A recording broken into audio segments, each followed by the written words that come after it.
Hello, my wonderful, beautiful friends, guys. Welcome back to entitled people. We're in today's episode, since the year is coming to an end real quick, we've got a mega compilation of Stevie Boy's favorite Karen boss stories. Seriously, we've got bosses throwing tantrums, getting demoted, getting fired, getting arrested, losing everything, thinking they own their own employees. Oh my goodness. The self-entitlement is wild in this one. So yeah, if you've missed out on some episodes in 2025 and you're wondering, hey, what's some of the craziest bosses people have worked for, this one's for you. So sit back, relax, grab a drink, and again, enjoy this mega compilation, guys.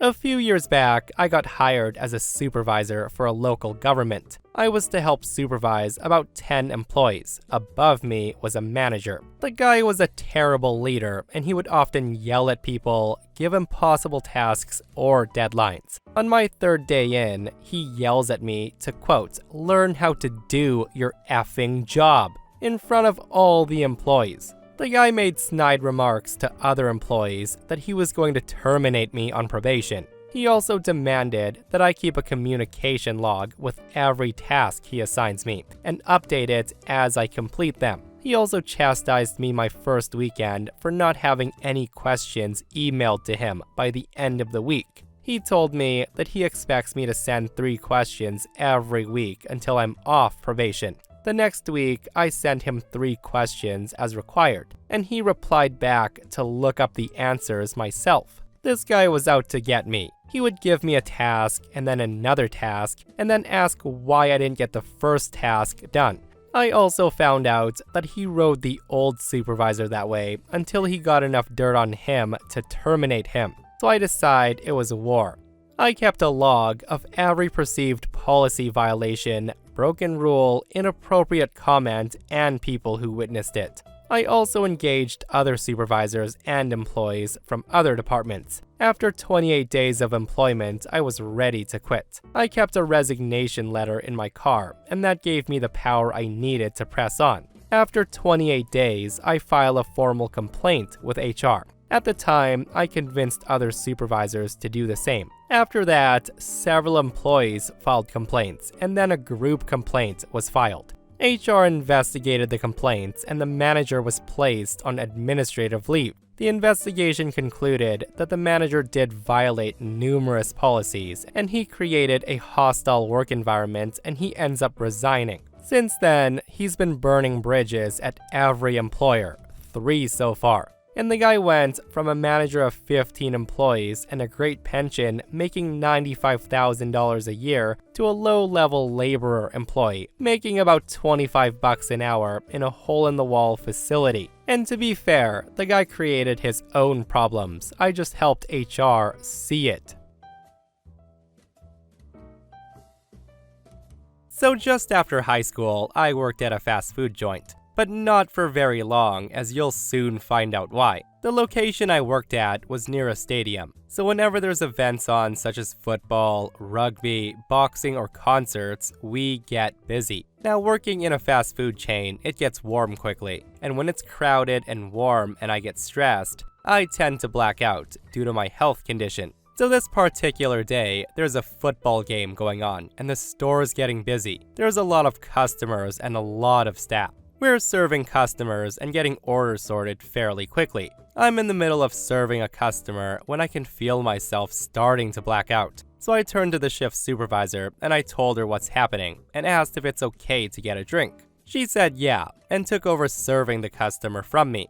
As I'm having my drink though, the manager comes over and tells me not to leave a customer mid-order. I begin to explain what's happening, that I might pass out and that I need a small breather, but she won't take no for an answer. She literally told me to get back to serving the customer or to clock out. So I go back to taking orders and serving customers when I can feel myself blacking out again. I'm just thinking to myself the whole time, don't pass out, don't leave customers when you're serving them. Well, the next thing I know, I'm waking up on the floor with about 4 people around me, including the manager. I can hear a customer saying she's a nurse and running up to me, trying to tell them what to do. When I come back around, I'm escorted through the kitchen to the crew room, and I get to go home early, leaving them even more understaffed and struggling. Before I left, I can hear the manager loudly telling the shift supervisor, I didn't know she was really going to black out. After what happened, I stopped being scheduled on the busier shifts, and I got to go home early whenever I needed to.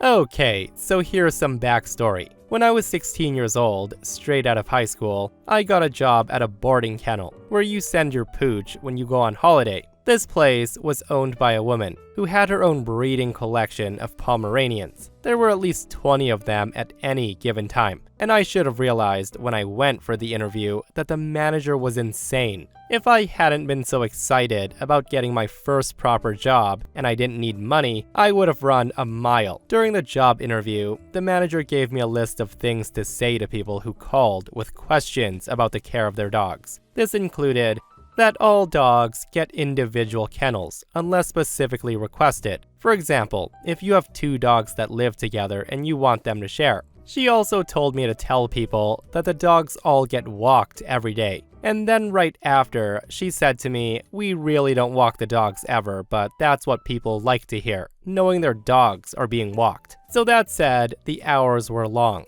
We worked 10 hours most days, and the work was physically hard. My job consisted on moving sacks of dry food, bending over to pick up dog poop from 36 kennels, sometimes multiple times a day, handling laundry, feeding all the dogs, and then doing all the above for the breeding dogs, and then feeding and milking the 2 goats she had twice a day. Along with all of that, whenever we were in the office, we'd have to answer the phone, take bookings, and do paperwork, and much more. The last bus that ran from my work town to my hometown left at 9:50, so most nights I end up walking 8 miles home as I'd always miss the bus. Most mornings, there was a list of arrivals on the desk in the office and instructions on where to put them, along with a few extra things to be performed that day. One day, there was a note on the desk asking me to renew her library books, and who knew that that was in my job description? On top of that, she asked me to pay a late fine for her out of my own pocket.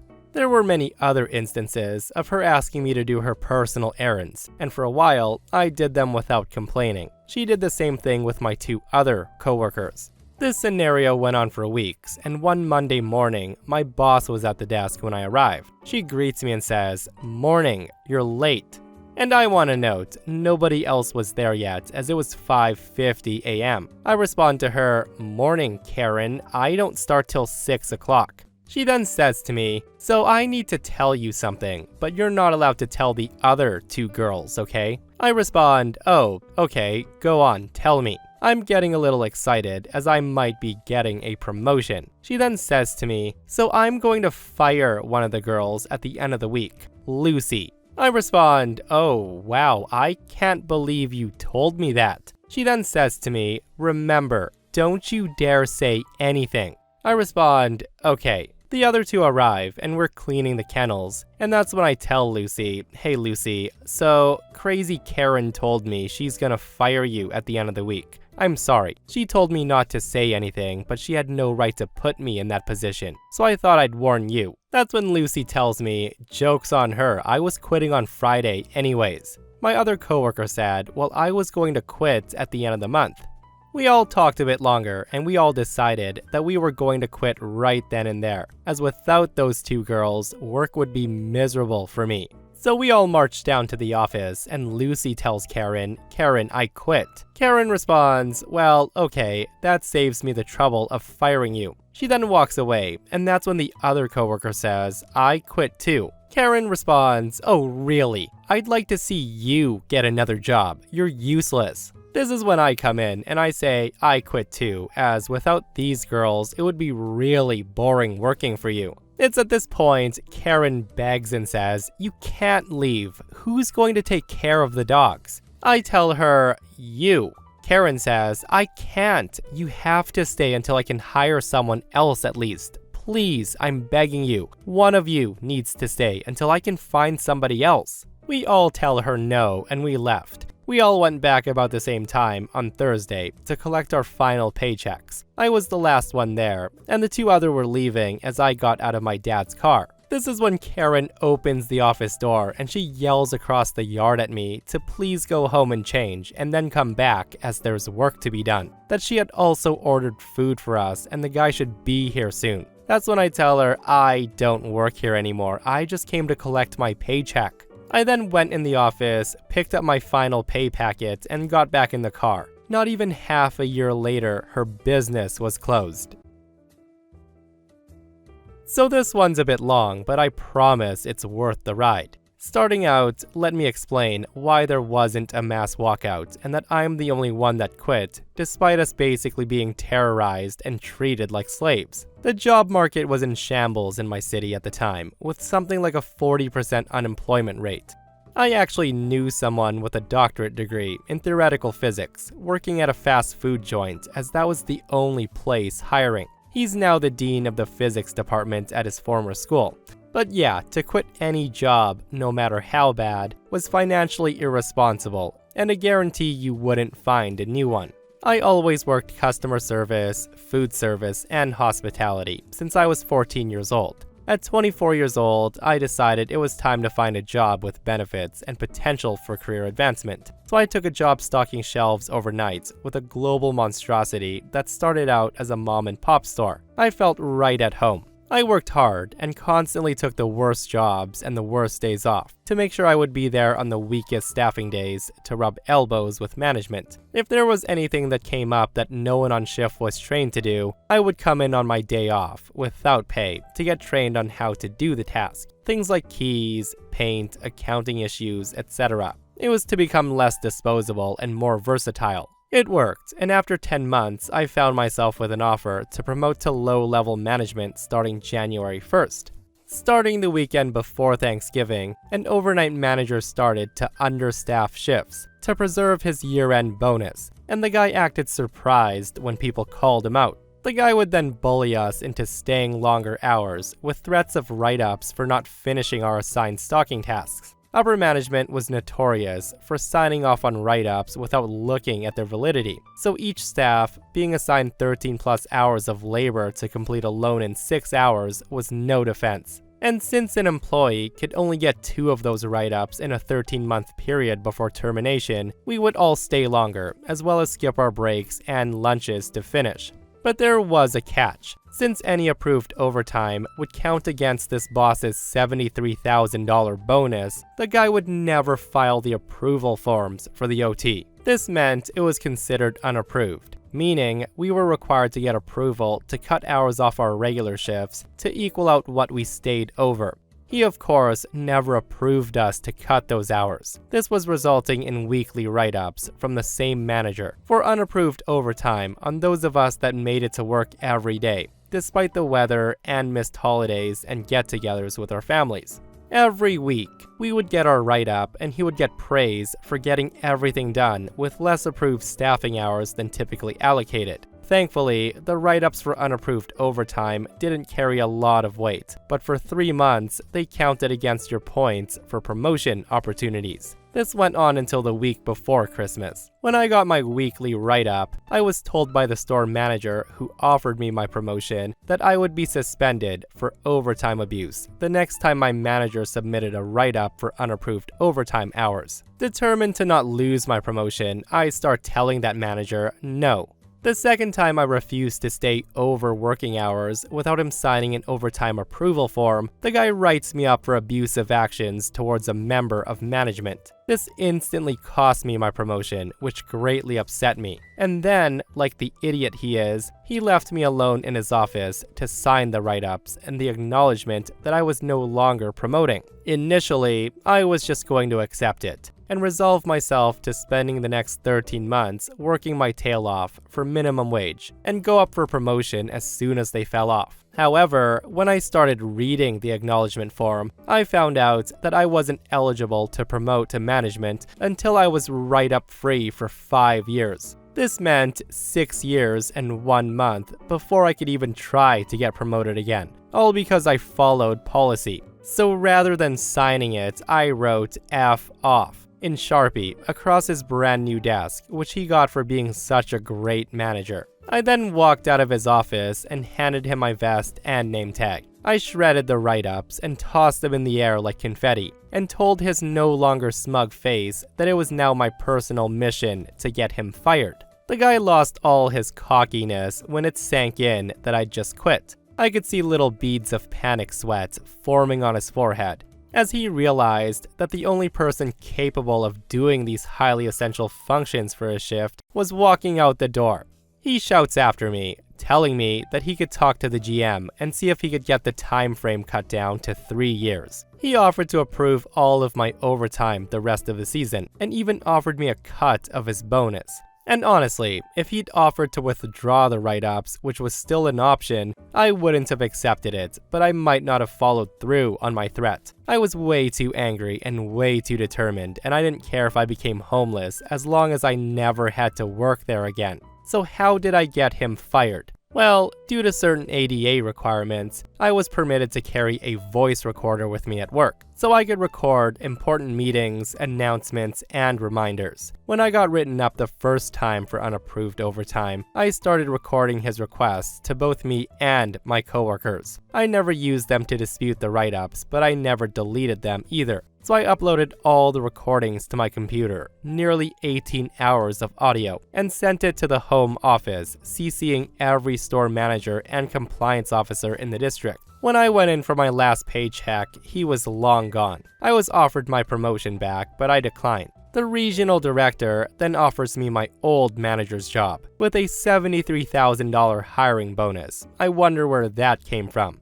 But I still refused, and I said I was never returning to retail. My former manager's boss just laughed, and she told me that everyone returns eventually, and when I did, to come see her, and she would find me a management spot somewhere.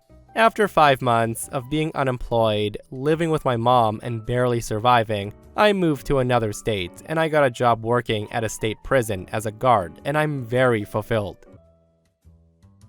So, from the age of 16 to 20, I worked at a 24-hour fast food joint. After having worked there for so long, I was very good at what I did, to the point that I could handle the entire store by myself as long as I needed, with little to no drops in customer satisfaction or speed.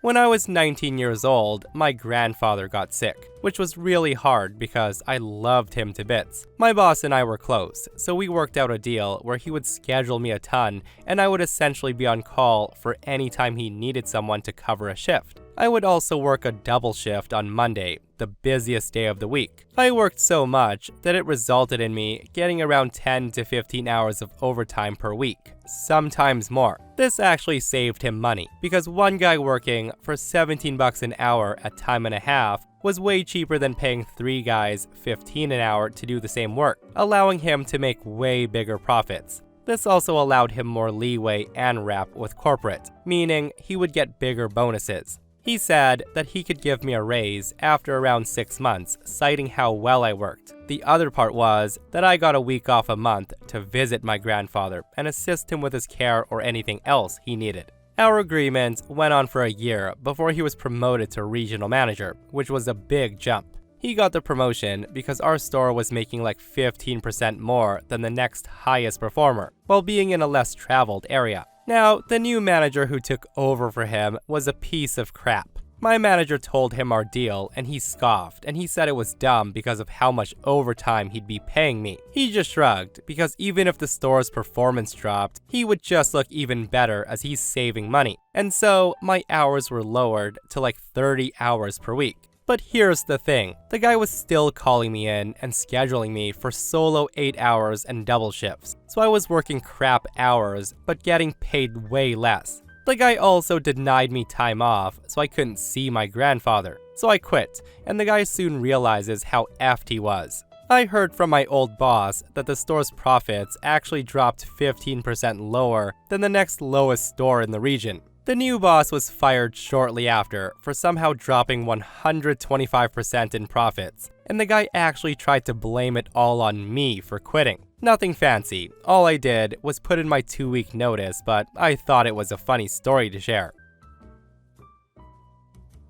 So this is a story that my dad told me the other day, and I thought I would share here. My dad's been working for the same company for about 30 plus years now. My dad is extremely smart, and I don't say that lightly. He graduated high school early, and he's always excelled in mathematics, physics, and most tech-related areas. That said, my dad began working for Company X after finishing his associate's degree. He was taking some time off before going back to school as he and my mom just got married and he needed money. So my dad began working in Company X's printing press room, as he didn't have the academic credentials to apply for the job he really wanted at the time. The company printed everything from books to magazines to newspapers and the like. According to my dad, he really enjoyed working in the press room. It was a lot of manual labor, and he was stuck on second shift, but he really liked his coworkers and enjoyed learning about the machines they used, as well as how to run and repair them. My dad has a great work ethic.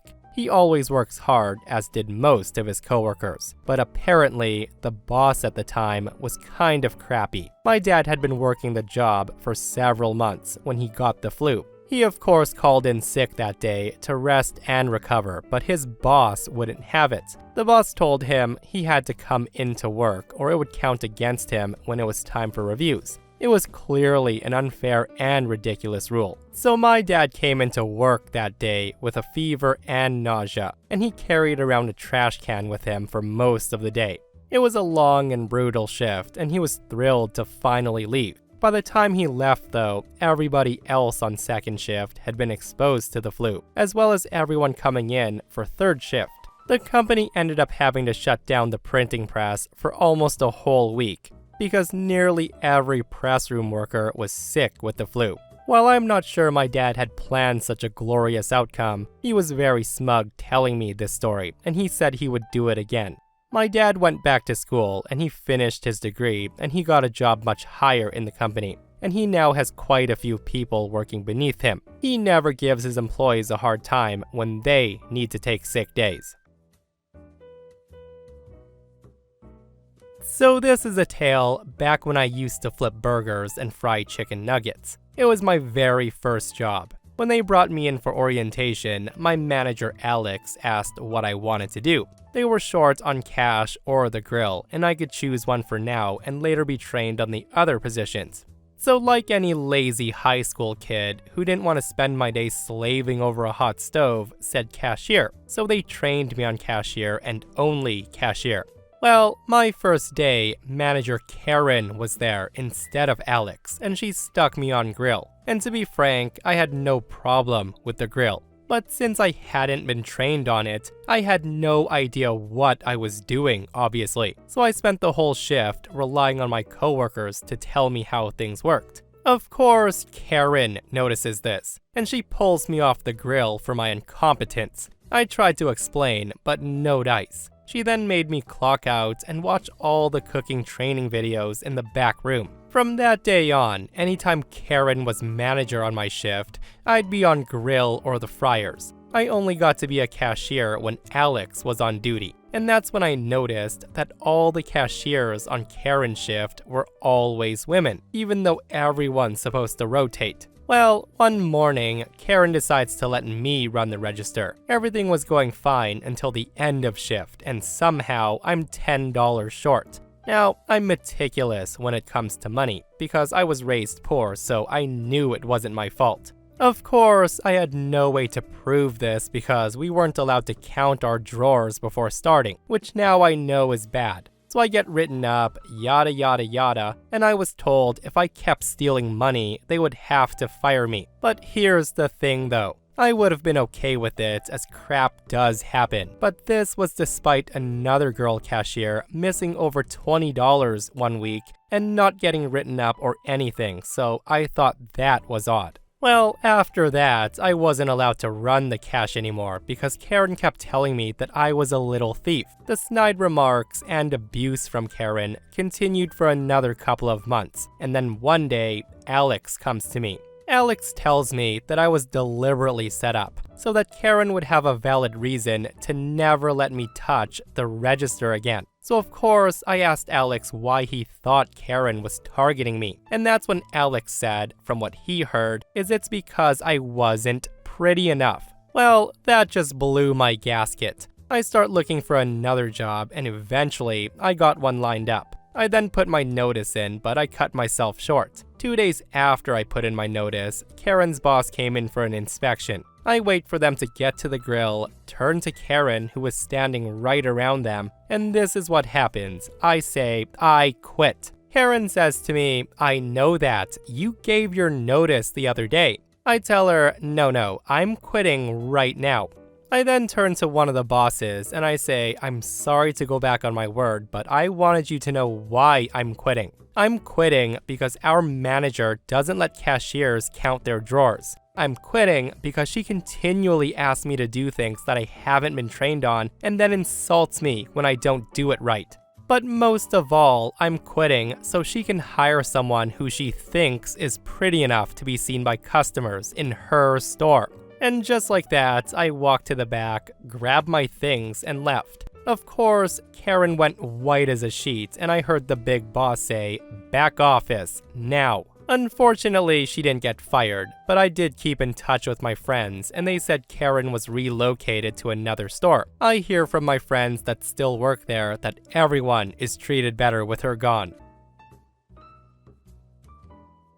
So let me tell you a story that I recently had been reminded of that happened well over 15 years ago. I had the displeasure of working with a nasty Karen boss. I used to work at a movie rental store when those were a big thing, and I had caught a bad stomach virus one day before a shift. About every 10 to 15 minutes, I would throw up and literally poop myself. If you've ever had a stomach virus, you'd know what that's like. So of course, I call in 7 hours before my shift since I was working the second shift that day. I called and left a voicemail for my boss saying I couldn't come in. Well, my boss calls me back not even 10 minutes later and she left a voicemail and she told me I either worked that day or I was fired and to pick one. So I called back in to plead my case, but no budge. And seeing as rent was due and I had to keep food on the table and if I was fired I wouldn't be able to pay for both, I was forced to come in.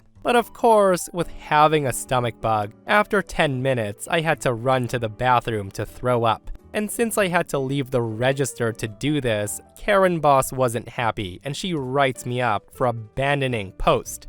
She then scolds me in the back and she told me if it happens again, I was gonna be let go. She even went as far as to put a trash can right next to me, and she said use this if I felt sick. Do not abandon my post. So, not wanting to live homeless the next month, I do what I was told. After about the 7th time I dry heave into the trash can, my face very pale, my boss comes out and she tells me to go home, and that I was fired because customers were disgusted. She said that I was making customers uncomfortable with my dry heaving into a bucket. I went home and I panicked how I'm gonna make rent, etc. The next day, the district manager calls me and asked how I was feeling. I told him I'm better than the day before, but not 100%. He told me okay and asked if he could see me tomorrow if I was feeling well and to please come in if I can. Nothing else to do, I say yes. So the next day, I go in to meet him and my Karen boss was there too.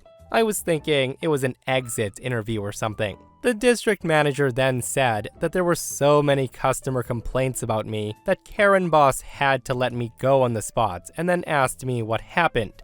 That's when I told him everything. I told him I called in 7 hours before, said I was really ill, and I was told I'd be fired if I didn't come into work. Hearing that, of course Karen boss denies it, saying I was more than welcome to take an unpaid day off. But since I needed the hours, I chose to come in anyways, despite her telling me many times to stay home and rest. That made me mad. Now firing me, I can understand, but lying to make me look bad to save yourself, that's crossing the line. That's when I pull out my phone and I played the voicemail Karen left me.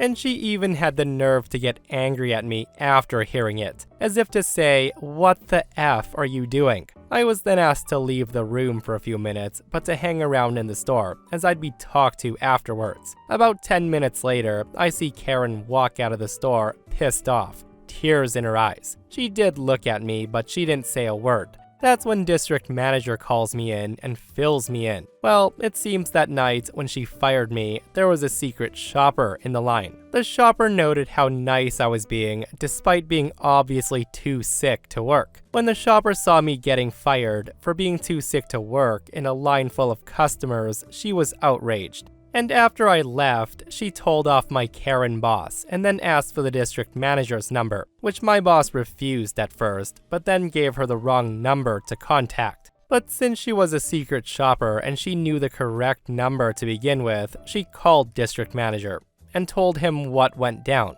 District manager then pulls the security tape that night and confirmed that Karen did indeed hand me a trash can, and confirmed the part about letting me go in front of a line full of customers. He then told me that he asked for my side of the story just for record purposes, and that I had my job back if I wanted it back. That he appreciates me coming in and was so sorry I had to go through all of that with Karen. He also agreed to put 2 days of paid time off on my paycheck for that week. On top of that, he made one of the shift leads the new store manager, and he gave me the shift lead spot, which bumped my pay up by $2 an hour at the time. I ended up working there for another year, until I found a better job.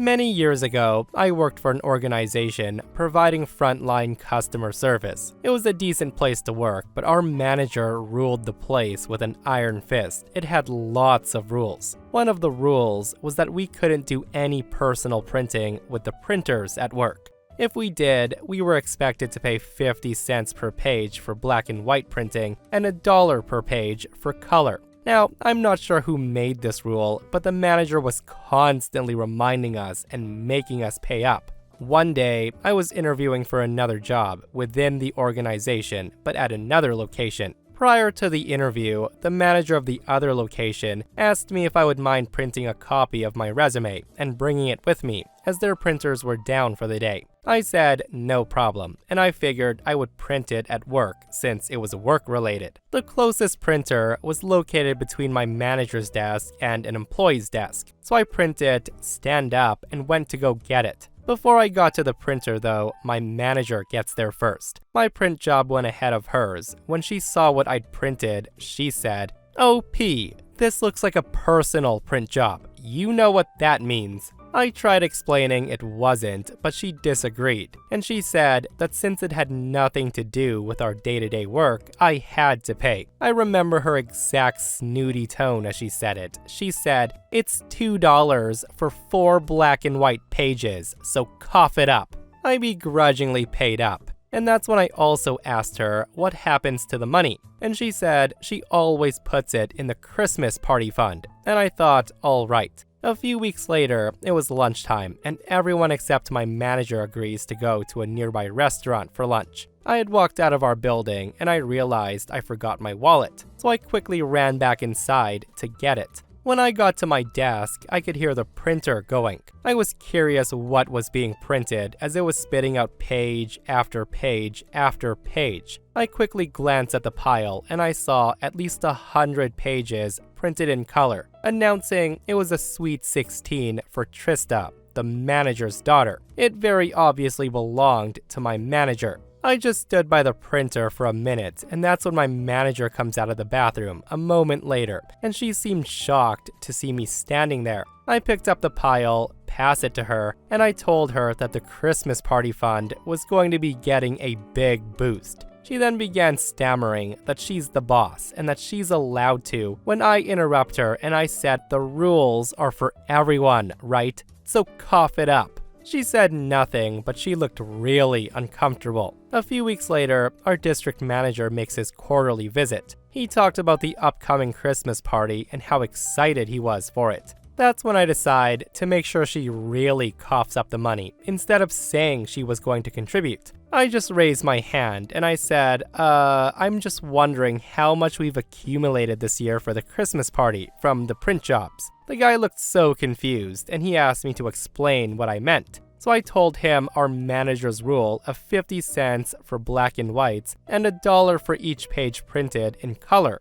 As soon as I said that, I could literally feel the glare my manager was giving me from the side. He got really quiet and he said he would have to review this. The next day, my manager sends an email saying the printing rule was something she was misinformed about, and it would be abolished immediately. Me, being the little crap disturber I am, hit reply all, and I asked what would happen to the already accumulated funds. She said she would figure that out, and that's when someone else said that we should have a nice healthy fund for a pizza lunch, and everyone agrees. The next day, I hear my manager ordering pizzas for lunch. Also, she used her own personal credit card to pay for it all. Now, do I think she was pocketing the printing money all along? Absolutely. But it was fun making her sweat and then having to pay nearly $300 the next day in pizza to make up for it. So this happened around 2016. At the time, I was 25 years old and I'd been without a job for a while.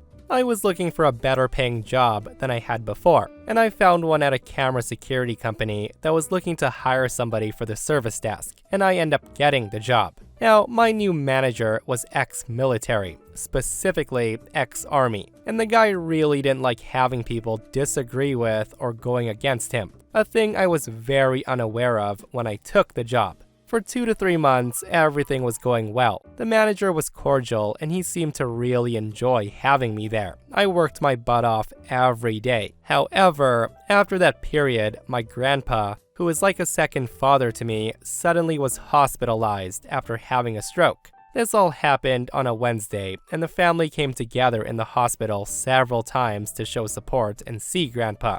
On Friday afternoon, 3 p.m., I was called up by my father while I was at work, and he explained to me that Grandpa unfortunately passed away. I was in tears on the phone and in utter shock. It took me a while to calm down. I then went to my manager and I explained what just happened, and that I'm going home to be with my family. However, that day at work, there was an event. The company was doing a charity event, and the charity was going to be public news. They already announced the amount of people participating, and it would look bad if they were a person down. It was basically just for good PR. So with all that happening, my boss refuses to let me go. I told him by law he can't deny me, as my contract states that I can take a day off for a death in the family, and that I was leaving right now. And this was the turning point. It was like a switch had flipped. He went from a nice manager to a manager from hell. Suddenly, everything I did was wrong, and I was told he couldn't believe I was in this line of work for 6 years and be this bad at my job. He would cuss me out and ridicule me in front of my colleagues and even clients.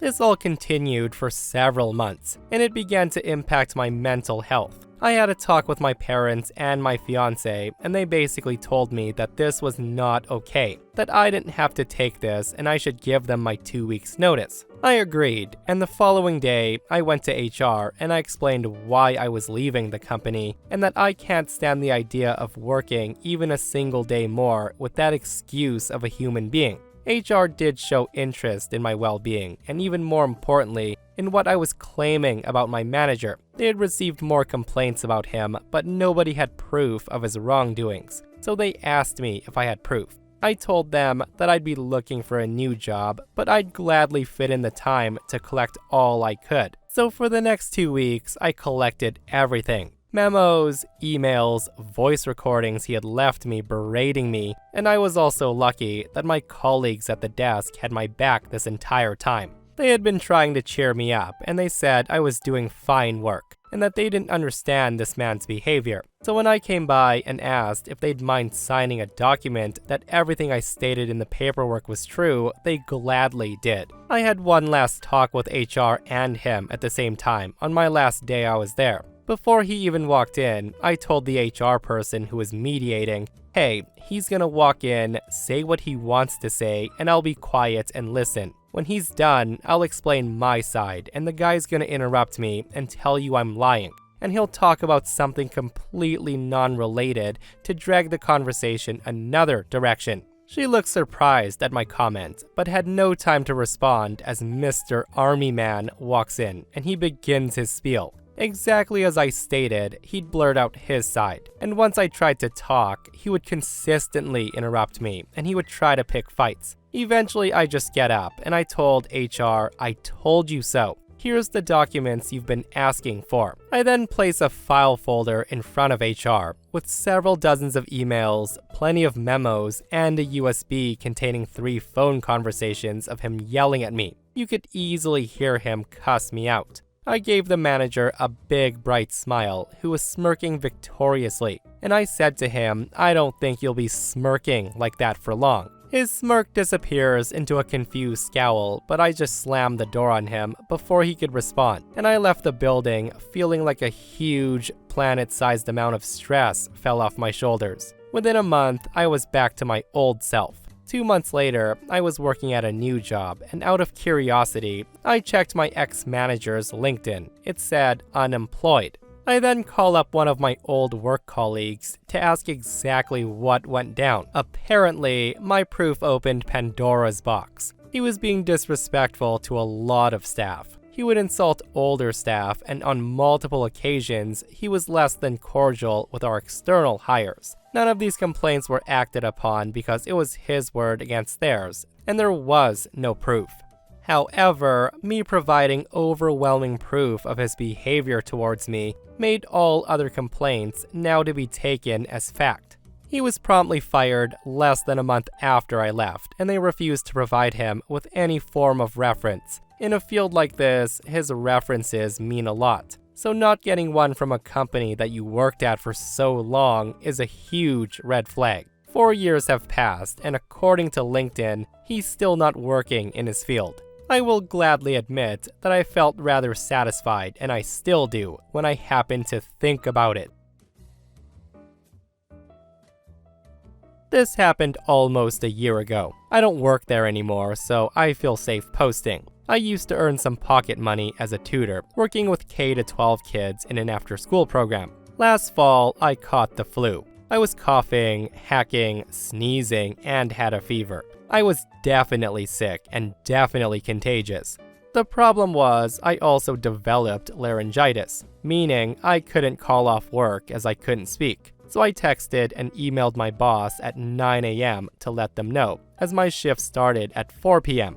4 hours later, at 1 p.m., my boss replied, "Sorry, we can't find someone to take over for you. I guess you'll have to come in." Now I sat there panicking because A, I didn't want to get the kids sick, B, I didn't want to make myself worse by working with kids, and C, there was no way I was coming in feeling how I was feeling. So I begged them to reconsider, but no dice. I texted other coworkers, seeing if someone could trade shifts, but no luck. And that's when I remembered an interesting policy. Tutors had to be there 20 minutes before their first student arrived, so they could get the area ready with needed materials, read over notes from previous sessions, set up their table with school supplies, etc. I also remembered that I was the first person scheduled, meaning that when I got there, I would be the only person there besides administration. I purposely didn't take any medication for the rest of the day. My symptoms went from annoying to bad. I was hacking. My eyes looked glassy. I was extremely pale, the whole shebang. I then put on not 1, but 3 N95 masks. I changed my clothes and then put on 2 layers of surgical gloves, because there's no reason to get the kids sick, although they were probably the ones to give it to me in the first place. I then walk into the admin's office, sounding like I had the plague. A perfectly timed sneeze and coughing fit hit me just as I approached the open door. Her office was quite long, so I never got within 10 feet of her. Still, she looked fully panicked as I croaked, "Well, I'm here." Amazingly, she found a way to take over my students that day. I was in the building for less than 5 minutes.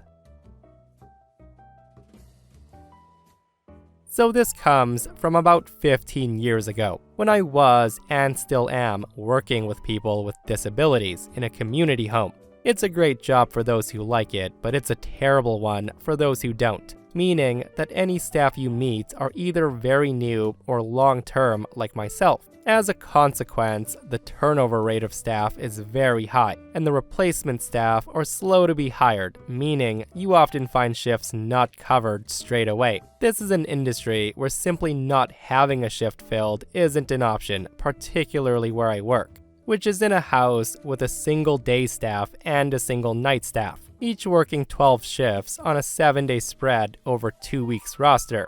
That said, there are some strict rules regarding the hours you can work. It's intended to avoid burnout, but more used to keep a reign of overtime, which in our industry paid 70% of your hourly rate for the first 3 hours, and 100% for any time after that.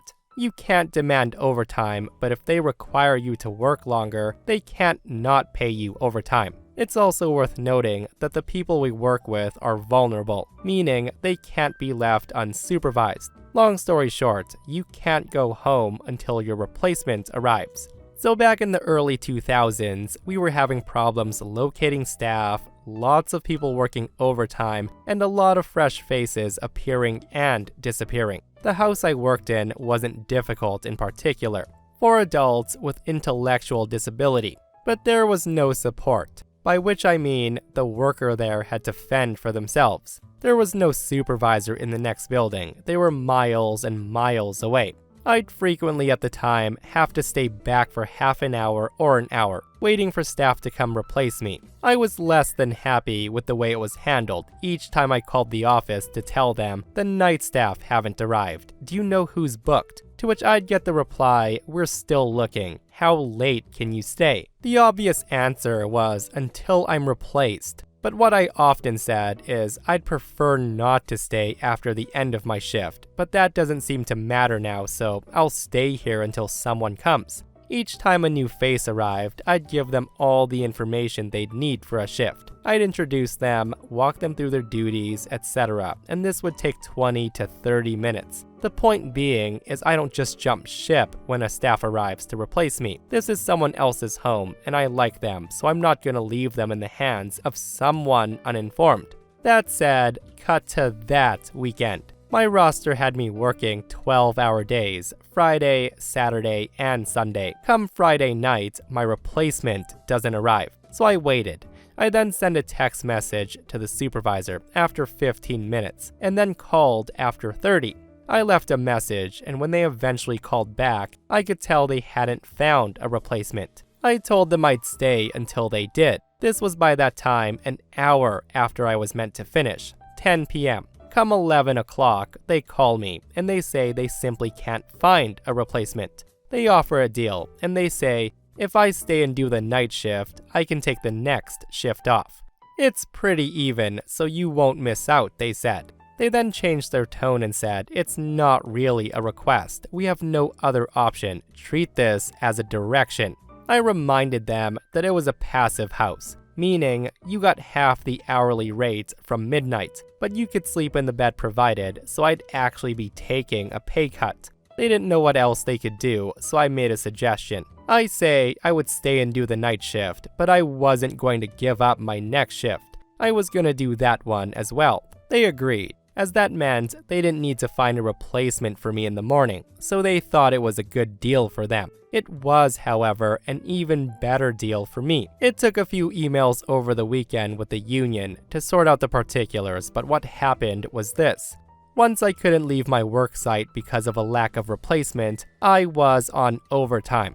And as this overtime was because of a direction, not voluntary, it remained in place until I went home. And because I didn't agree to drop my following day shift, my overtime continued until I ended on Saturday night. The upside being that working 36 hours in a row resulted in the equivalent of 60 hours of pay.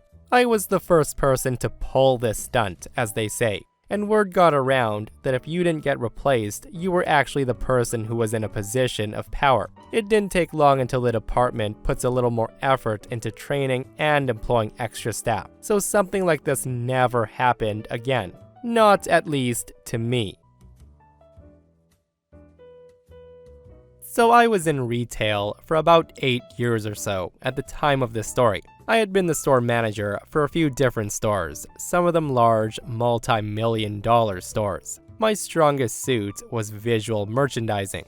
I worked in the same mall for my entire career, and I knew my customer base, and I can follow floor set plans like a beast.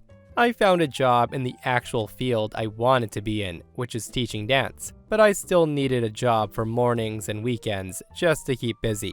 I took an assistant manager position at a very small maternity store. It was 5 employees total, and the store made maybe $200,000 per year. Now, the store manager was a Karen and was absolutely the most controlling person I'd ever met. She specified the pen I had to use to fill out paperwork. Not the pen color, but the actual brand and model of pen. Anytime that I would set out items or rearrange things, I would come in the next day and it would be completely changed, not following the planogram at all. She would come in late, leave early, take long breaks. The woman was so self-entitled. Worst of all, if you were assisting or selling to a customer, she would bombard herself into the conversation, and she would then take the sale because, quote, I helped them. We didn't work on commission, but we did have sales goals that impacted our job reviews and raises. I also watched her walk into fitting rooms multiple times to check in on the customer, instead of speaking to them through the curtain. I could go on and on, just understand that she was bad. Well, we had customer surveys, and I had multiple customers complain to me about her, and I always directed them to the survey and gave her name. One day, I finally had enough, and I put my 2 weeks notice in because I couldn't deal with her anymore, and she immediately gets worse. She didn't trust me to do anything in the store at all. She literally acted like I betrayed her and I would royally F up the store before I left.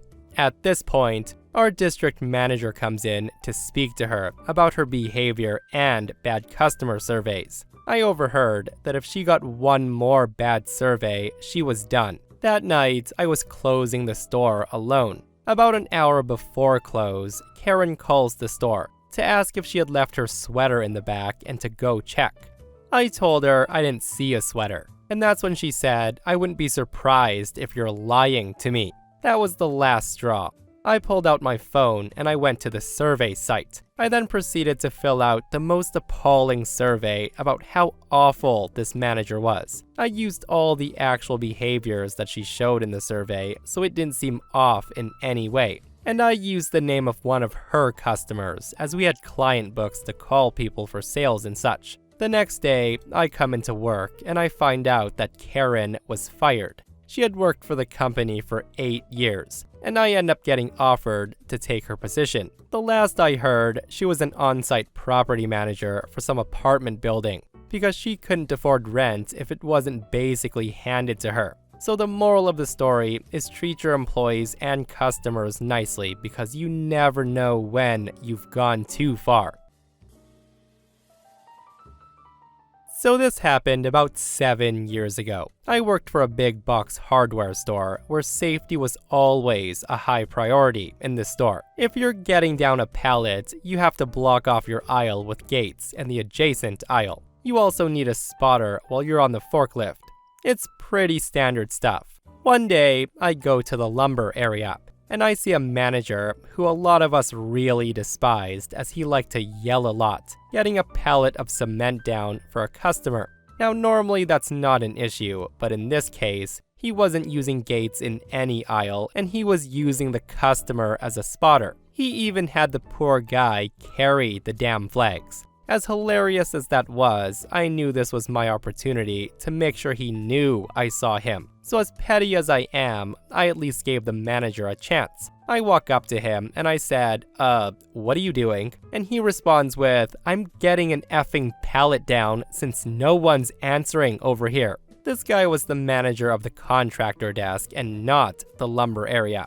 I took his profanity and the way he snapped at me as a reason to go to management. He was really buddy-buddy with upper management, but I told them anyway. I even wrote out a statement that he swore at me in front of a customer. After the whole ordeal, a few hours later, I was helping out a customer in my own aisle, and the guy comes stomping up to me and he's furious. He screams at me and says, "You ran to effing management, you baby. I was helping a customer."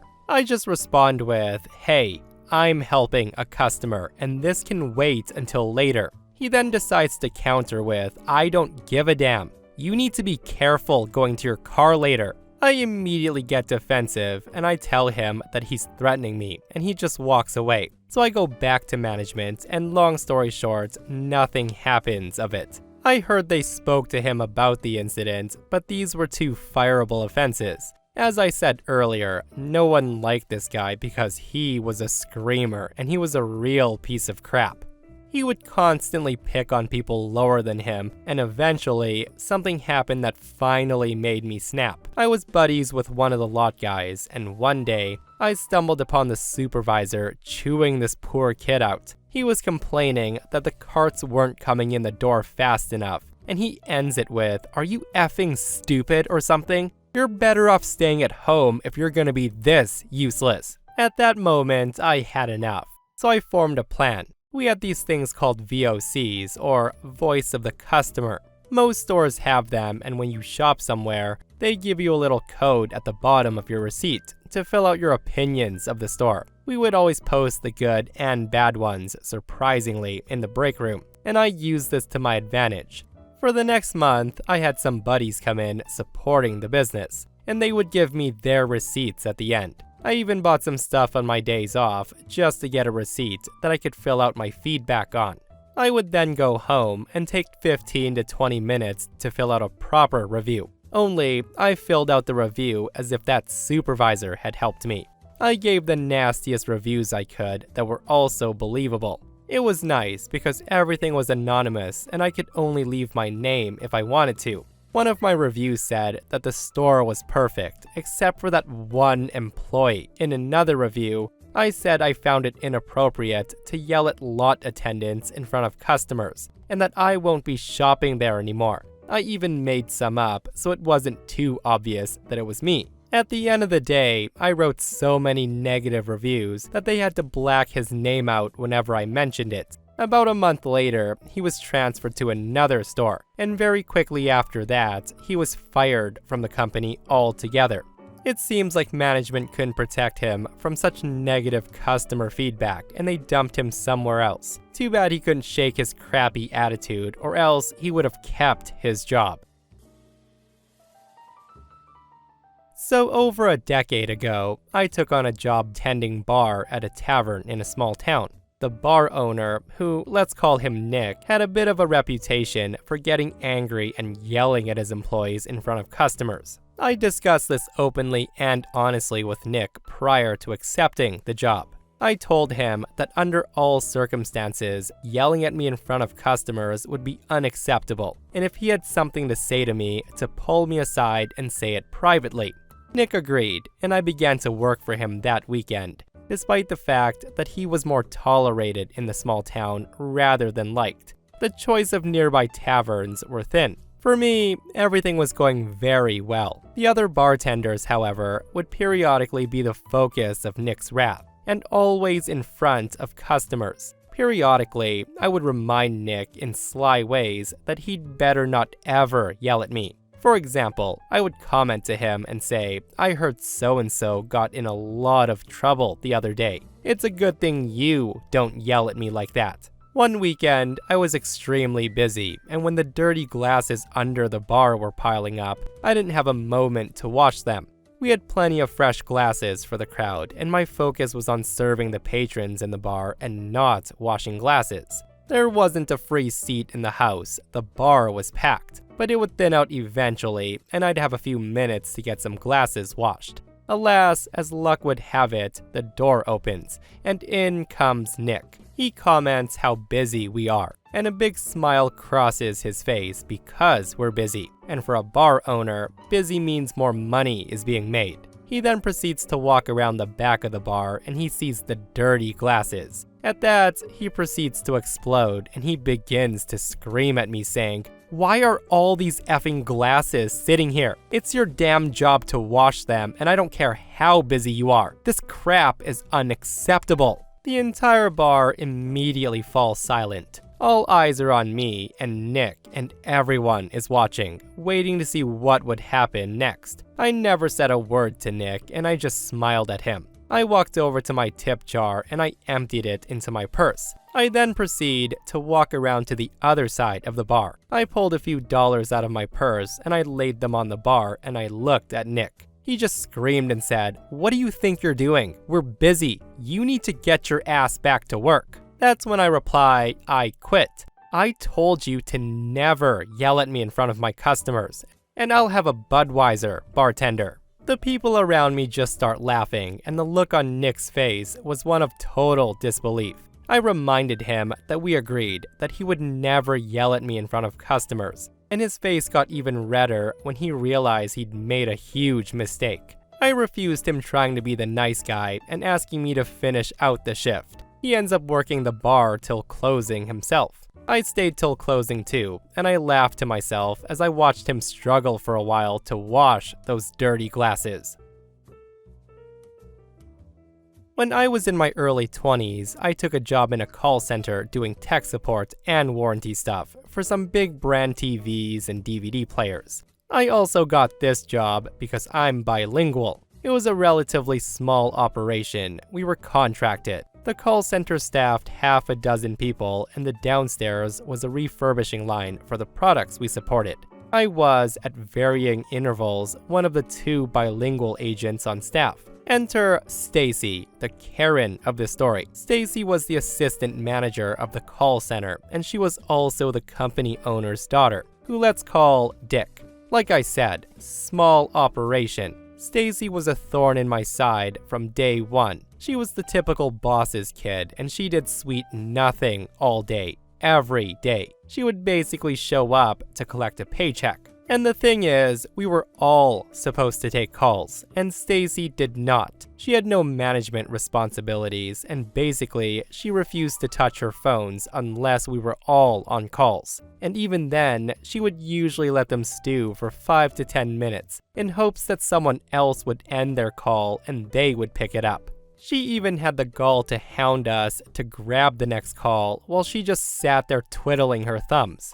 I would eventually learn from the actual manager, Max, that her promotion was an attempt to get her to do some work that backfired spectacularly. She did less work than ever once she got her new title. I tried talking to Max about it, as I developed quite a rapport with him and the other agents, and I knew we were all struggling with her behavior. He said that he had tried to encourage her to pick up the slack, but he really couldn't do anything about it because she was Daddy's daughter. We were all basically powerless to do anything. At a certain point, I found myself as the only bilingual agent there. After a particularly harrowing week of getting slammed, while Stacy just sat back and kicked her feet up all day, one Monday, I had enough.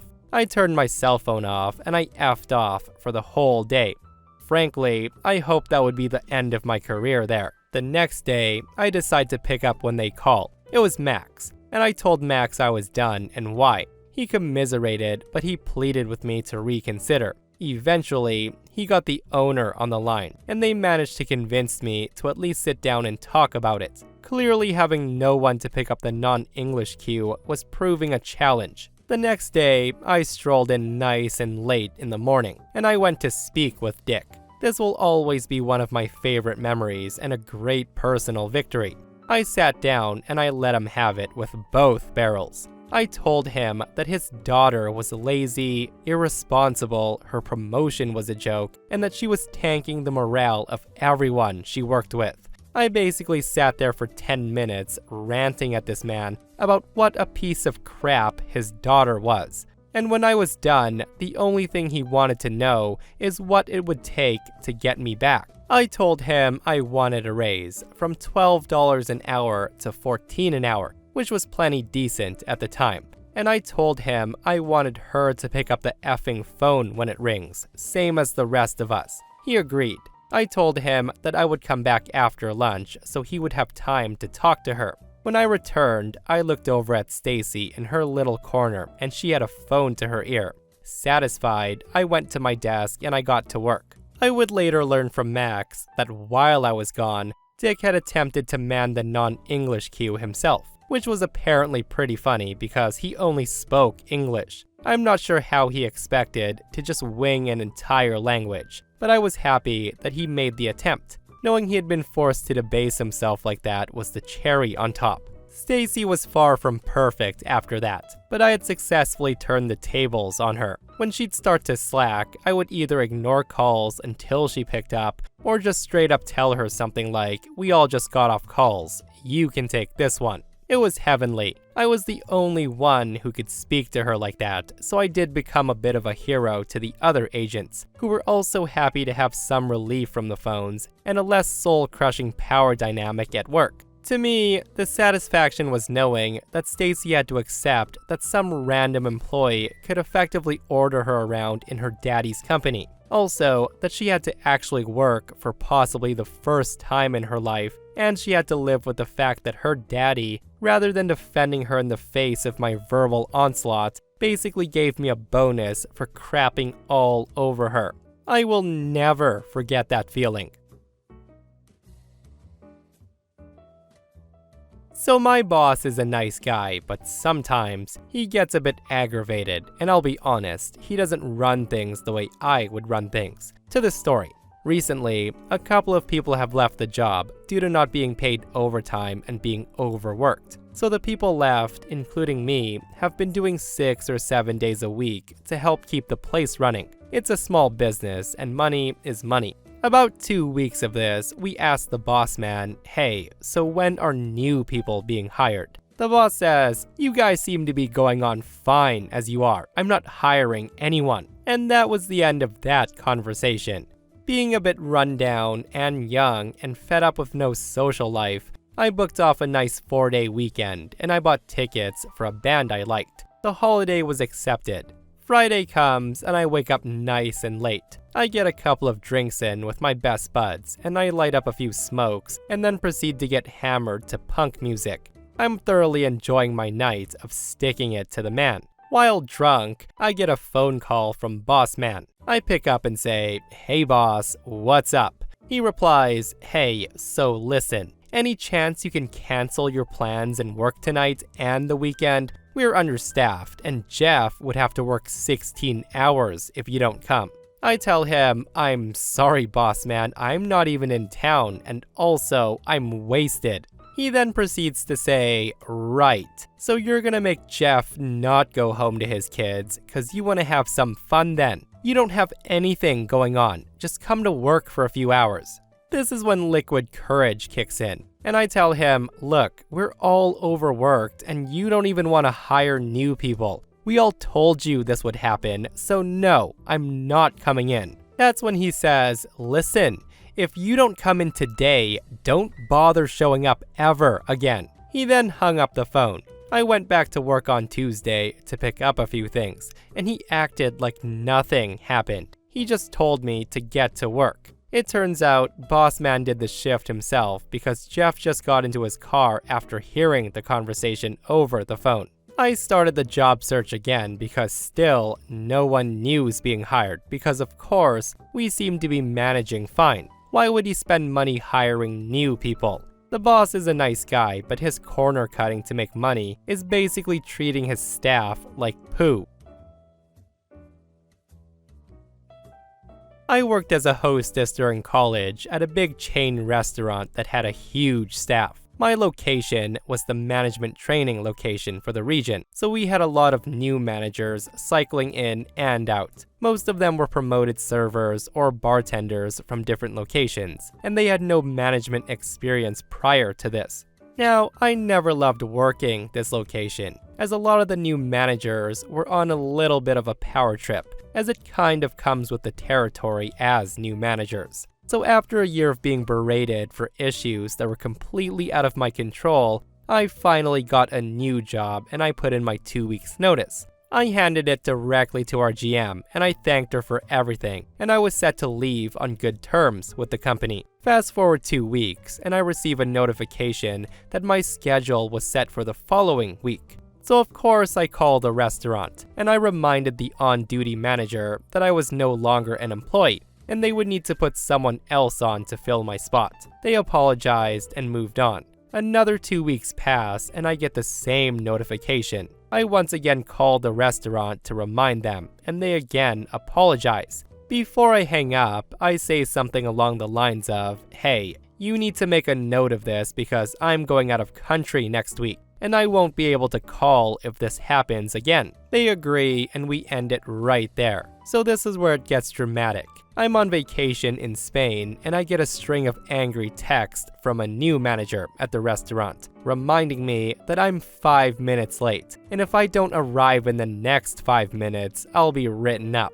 I of course text back saying, "I'm sorry, I know you're new, but I put in my 2 weeks over a month ago. I don't know why I'm still on the schedule." The new manager replies, saying that although that may be the case, it's absolutely unacceptable that I'm missing a shift that I'm scheduled for, and if I don't come in, I will be written up, and I'll be in bad standing with the company. I responded explaining that I'm out of the country, and although I'm sorry for their situation, I'm no longer an employee, and there's nothing I can do to help. That's when I receive a string of at least 15 messages back to back. And let me tell you, they were the most unhinged messages I've ever read. They went from calling me unprofessional to lazy to an arrogant brat. Mind you, I've never worked with this woman. She started after I left. She accuses me of lying and being lazy, saying that if you quit a job, you need to give notice, and I should be ashamed of what I've done to the restaurant. Of course, I took the screenshots of the conversation, and I sent them to one of the other managers. The last I heard, she was suspended and then demoted back to her original position at a different location. It was definitely for the best. So this happened years ago when the pandemic was going on. Mid-pandemic, my boss disappeared. Just as we were gearing up for our most challenging, time-intensive project in the last 5 years, the guy dropped off the face of the earth. We kept working for a week or so without him because everything was virtual, and virtual work was still new, so we really didn't need him. We were delegating tasks ourselves and completing things on our own. We spoke to coworkers maybe twice a week, but some decisions were beyond our discretion, so we couldn't move forward on those aspects of the project until we received a response from him.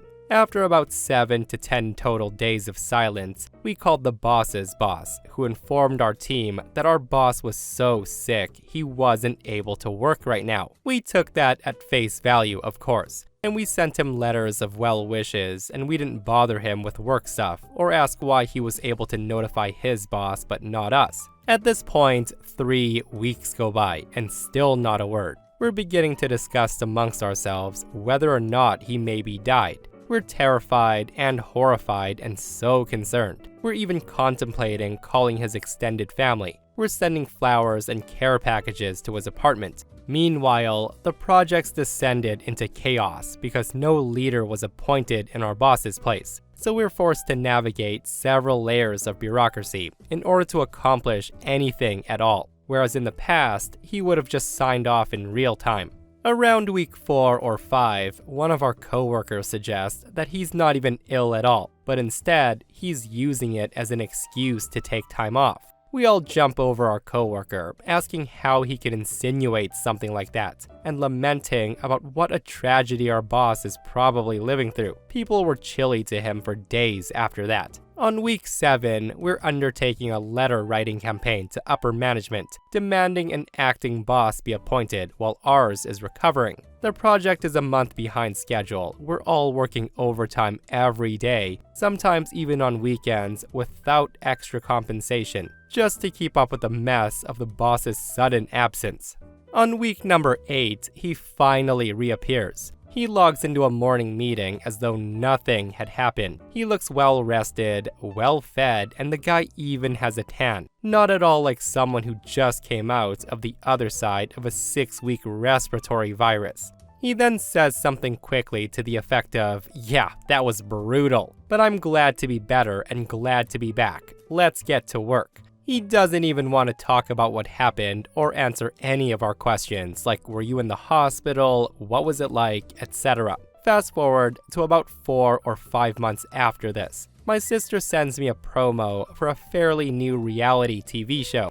I'd never heard of it, but it's on a major platform. And she says, "Hey, isn't this guy a friend of yours or something? I swear, I've seen him and you together before." So I watched the trailer for the show, and lo and behold, there's my boss, participating as a contestant on a reality TV show. It didn't take long for me to put the pieces together and realize that he took extended leave to go on TV, that he knew he wouldn't get otherwise during this massive project, and he lied about it under the guise of a vicious disease. So I sit down and stew with this information, unsure of how to handle it. I know confronting him won't get me very far, but I can't just do nothing, right? Also, I'm not close enough with any of my colleagues to discuss this with them, and trust that they wouldn't just run off and send an all-company email about it. So I slept on it a few nights, and then the opportunity falls right into my lap. I got an email from corporate, encouraging teams that are still working remotely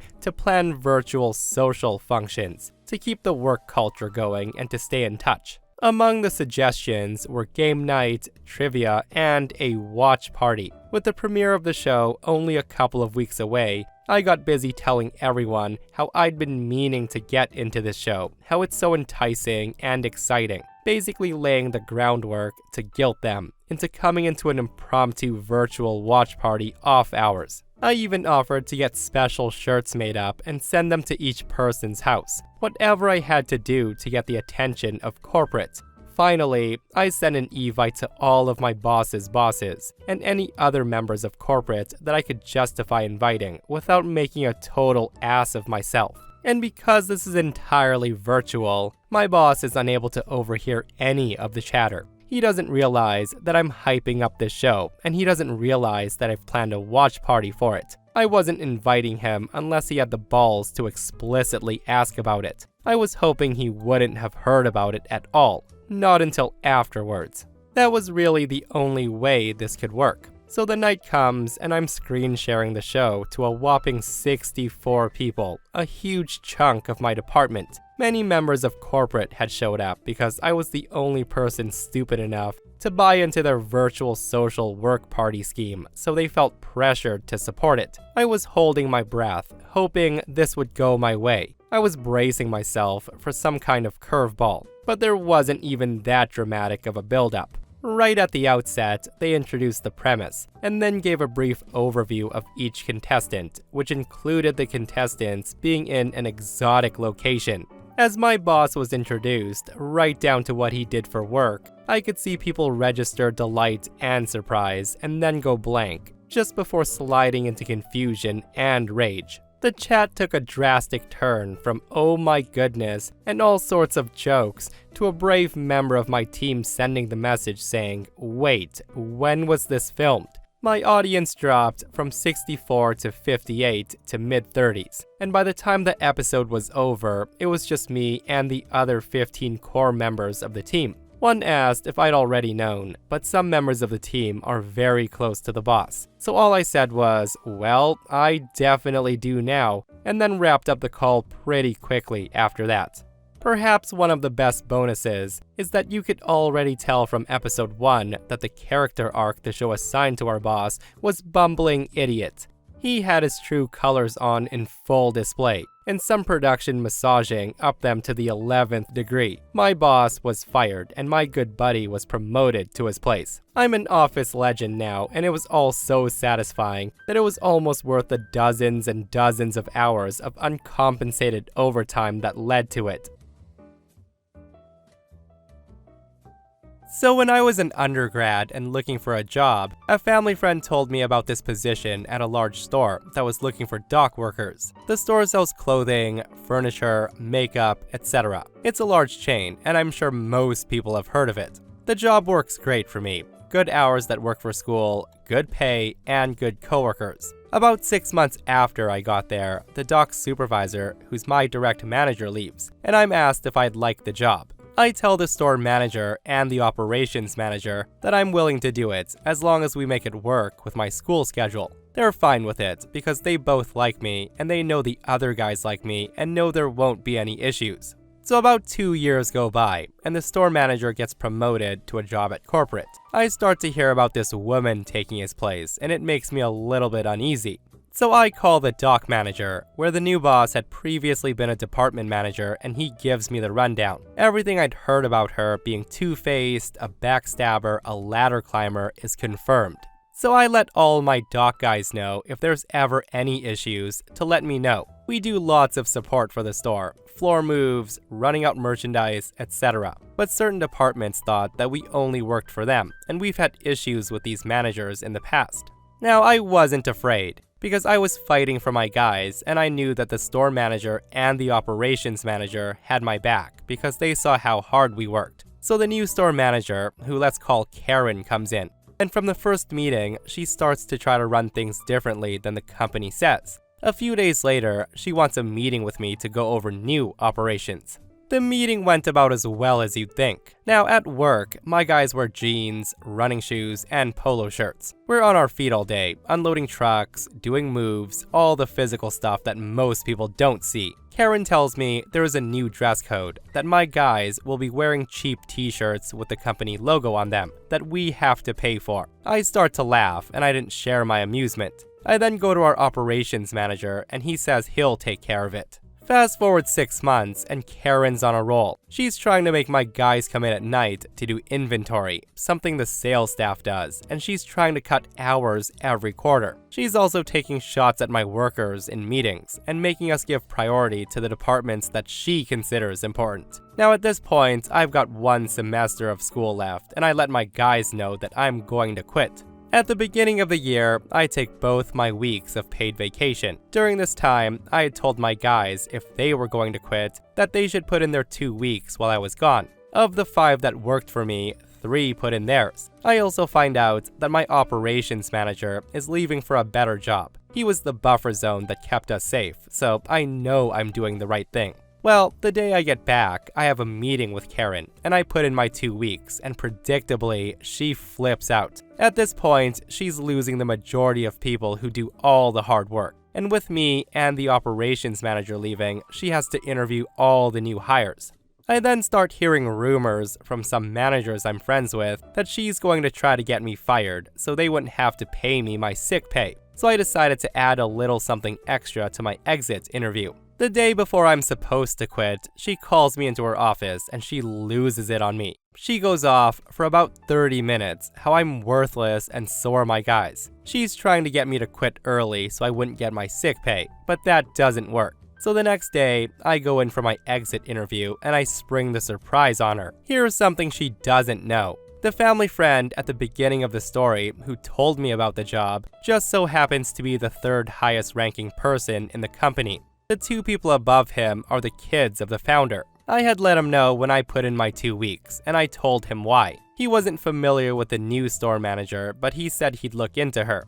I had called him right after she tried to fire me on my 2nd to last day, and I told him what happened. That combined with what he'd heard from the others about Karen helped him make a decision. He told me to text him 5 minutes before I went in for my exit interview, and told me that he would be calling her during the interview so I could give my side of the story. So I send the text, and I go in, and Karen starts putting me down. The woman starts personally insulting me, and telling me how I'll never go anywhere, blah blah blah. Just doing all the things someone like her does until her phone rings.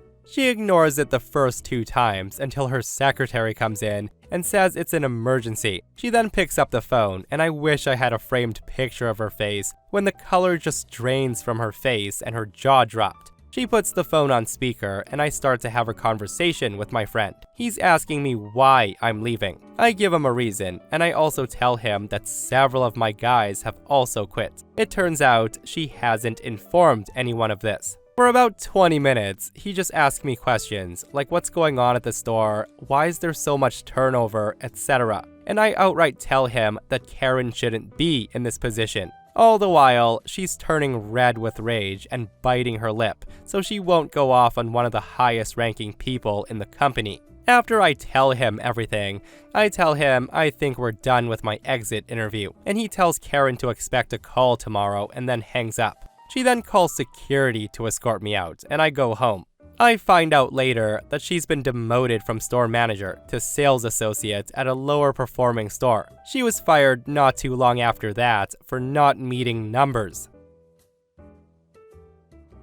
I used to work as a server for a casual restaurant. The managers there were lazy, and they were constantly adding new, stupid policies that nobody wanted to follow. I was a good employee. I showed up on time, worked to the best of my ability on shift, even going above and beyond for customers at points, because the customers' opinions mattered way more to me than that of a manager's. That said, the first time I got a cold and called in sick, the managers called me out at the next staff meeting, and they said I was being a bad member by letting everyone down and calling in sick to get out of doing my work. Soon after this, they implemented a new policy. They said all employees who are unable to attend their shift must find their own replacements, or else they must show up. Now, I found this ridiculous, as it's the manager's job to find someone to take a shift if one employee can't make it. So one morning, when I woke up with a high fever at 9 a.m., I spent the hour texting the limited amount of coworker contacts, seeing if they could cover my shift for me. Of course, they all said no, as it was pretty last minute. So after an hour of attempting to find my replacement, I call my manager at 9:55. 5 minutes before my shift was supposed to start. The conversation went as follows.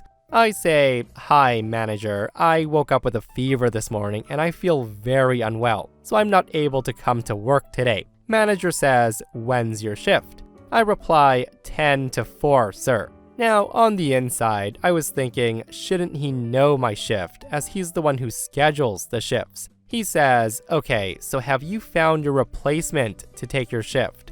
I reply, "No, sir. I just spent the last 55 minutes contacting everyone I have the information of, which was only 6 people. They were all unavailable." He then says to me, "So you need to come to work today because you have no replacement, yes?" That's when I said, "I have a fever. It's not safe for me to come to work to handle food. That would be unfair to the customers." Manager then says, "Well, then I need a doctor's note." I reply, "Okay, but my doctor doesn't take same-day appointment requests. I can bring a note next week when my doctor is available. However, the note won't say anything, as most fevers don't last more than a couple of days." At this point, he was silent.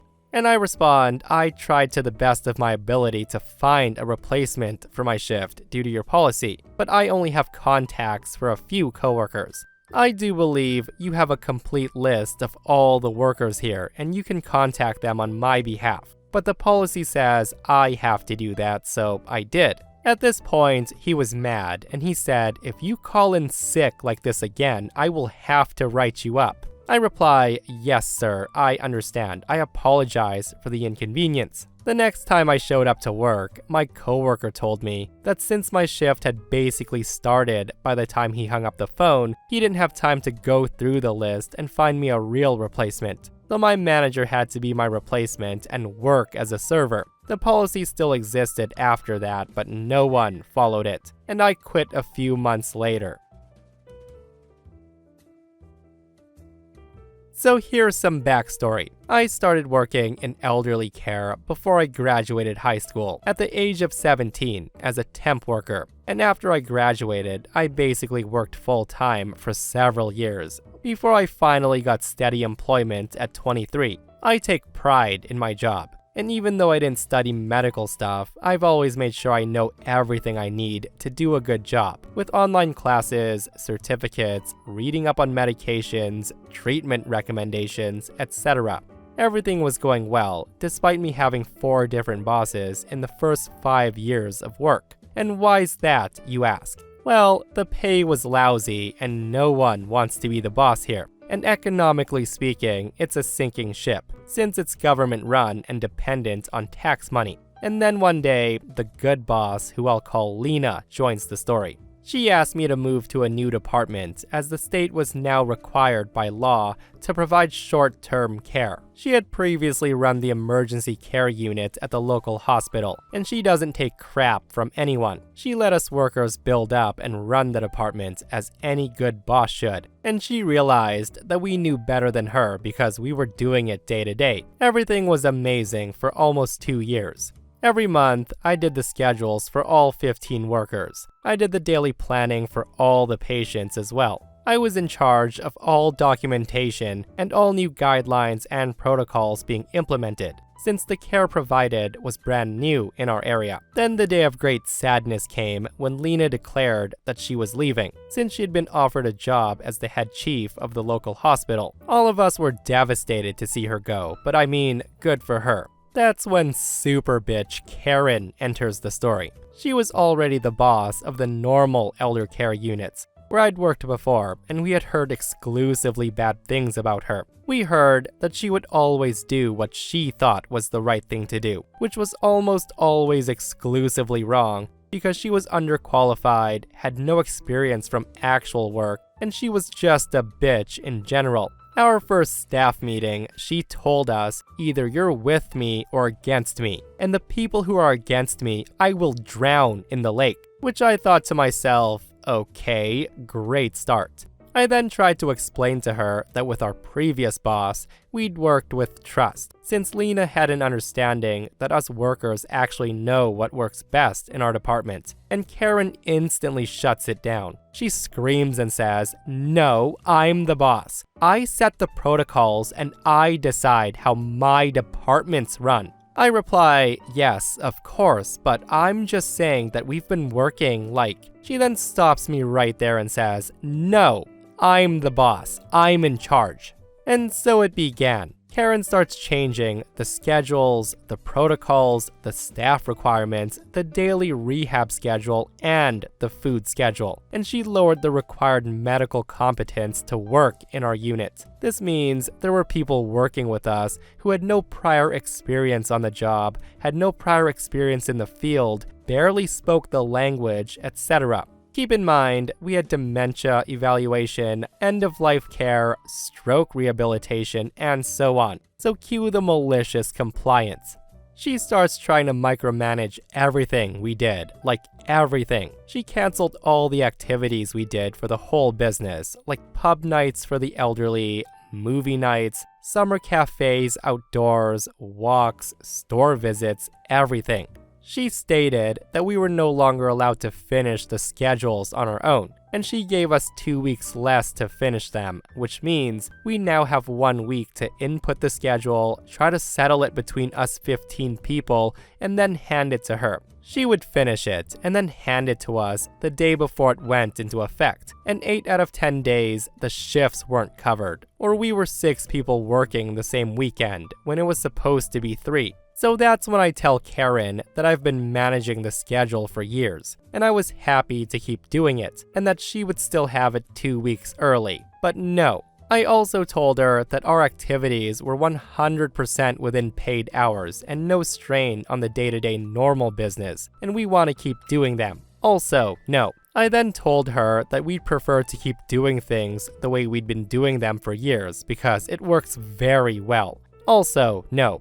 Now obviously I was pissed, and so were my coworkers, but they never spoke up. That was my job, I guess. There were a lot of incidents that I'm not gonna bother bringing up. But just imagine that anything we ever wanted to do for our patients, or the people in dementia units, or for the staff, was all no. All that said, one thing that had been consistent since I started working there to when I was 27 at this point in the story is when you apply for vacation or any kind of leave, you input the leave request and then you request a temp to cover your shift. And then you inform your boss that you've done both of those things. It's always been like that. Always. So I did. I requested a day's leave as my mom had a doctor's thing in a town a few hours from here. I input the temp request and then I walked to Karen's office and informed her, and she loses it.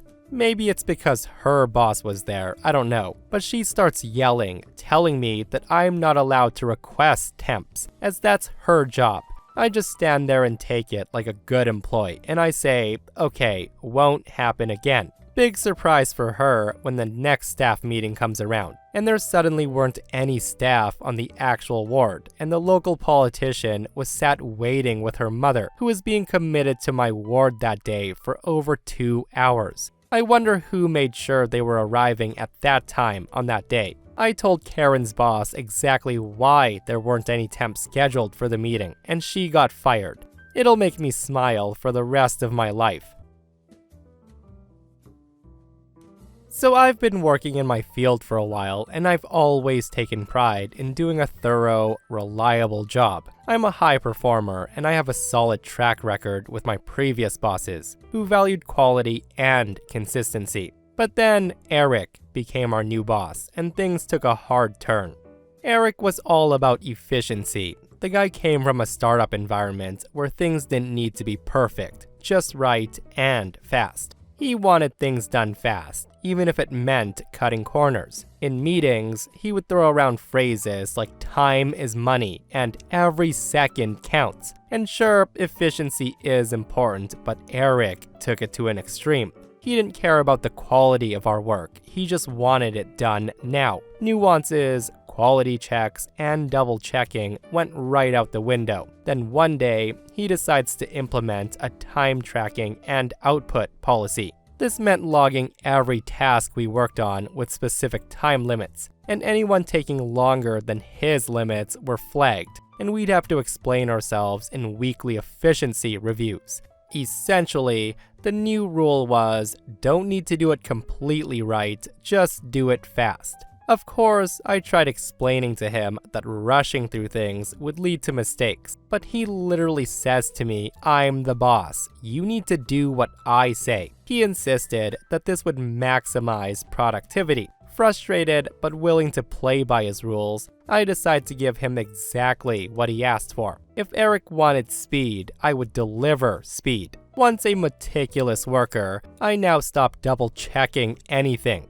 Tasks that normally took an hour to review and refine, I was now completing in 15 minutes, barely glancing at them. Documents that required analysis, I would just throw some data together and call it a day. And anything that usually got a thorough review now only got a quick single pass, tops. Naturally, errors began cropping up. Typos, incorrect numbers, misplaced data, bad presentations, mistakes were everywhere. But technically, I was working exactly within Eric's time limits. Eric was thrilled how much faster I was working, and he even starts bragging in meetings how efficient our team had become. Then the clients start to notice. One of our biggest accounts found a major error in a document that I'd whipped together at record speed. That led to an awkward phone call with Eric, and more issues came up.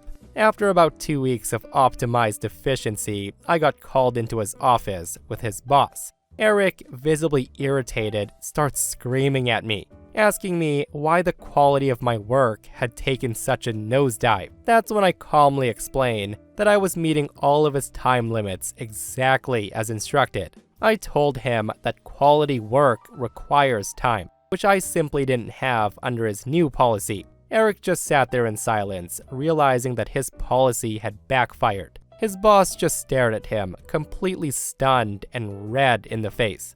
After an awkward pause, Eric mutters about reevaluating time limits on tasks. His boss then sent me out of the room, and I heard him berating Eric immediately. The efficiency policy quietly disappeared soon after. Now, I'm back to doing my job properly. Eric's under performance review, and his boss is closely involved with all operations, especially with big clients. Why reinvent the wheel when things are working fine? And why try to rein in the high performers to stamp your authority? So this happened about 12 months ago. I'm a nurse and I work in a relatively specialized field. Due to financial difficulties, I had taken on a number of additional jobs in the previous years, and I had settled on one that was particularly good for me. I was employed casually in a smaller 6-bedded unit in a private hospital. Based on the nature of my specialty, this particular area required 2 nurses in attendance at all times. 2 nurses to 6 patients is a dream ratio, and virtually unheard of in private health. To combat this, most hospitals that have beds for this particular specialty area combine them with another ward so they can staff us down and allow the regular nurses to cover us. However, for some reason, this hospital had located the beds completely separate to any other unit. This meant they had no choice to safely staff us, but to roster 2 nurses on at all times, and our manager stood her ground and refused to budge on that requirement. Because I was casually employed, there was always the possibility that my hours could be cut or shifts could be canceled at any time. However, because they need both nurses present at all times, they couldn't do that. Even if we had no patients in this particular specialty area, they had to keep 2 nurses available, just in case we needed to admit. If we had no patients at all, some nurses would go on call. But because I relied on public transport to get to and from work, my manager understood that I can't go on call because I couldn't return to the workplace in a reasonable time. Instead, I would be sent to help out in other areas. Now, our manager had, in addition to her other duties, become the project lead on a large expansion within our facility, and she had performed very well in the role. So well, in fact, that when another facility under the same company was expanding, she was headhunted to lead their expansion project as well. And as a result, we would be given a new acting manager. To our dismay, we discovered that the acting manager was from a ward, where it was well known that the staff couldn't stand her.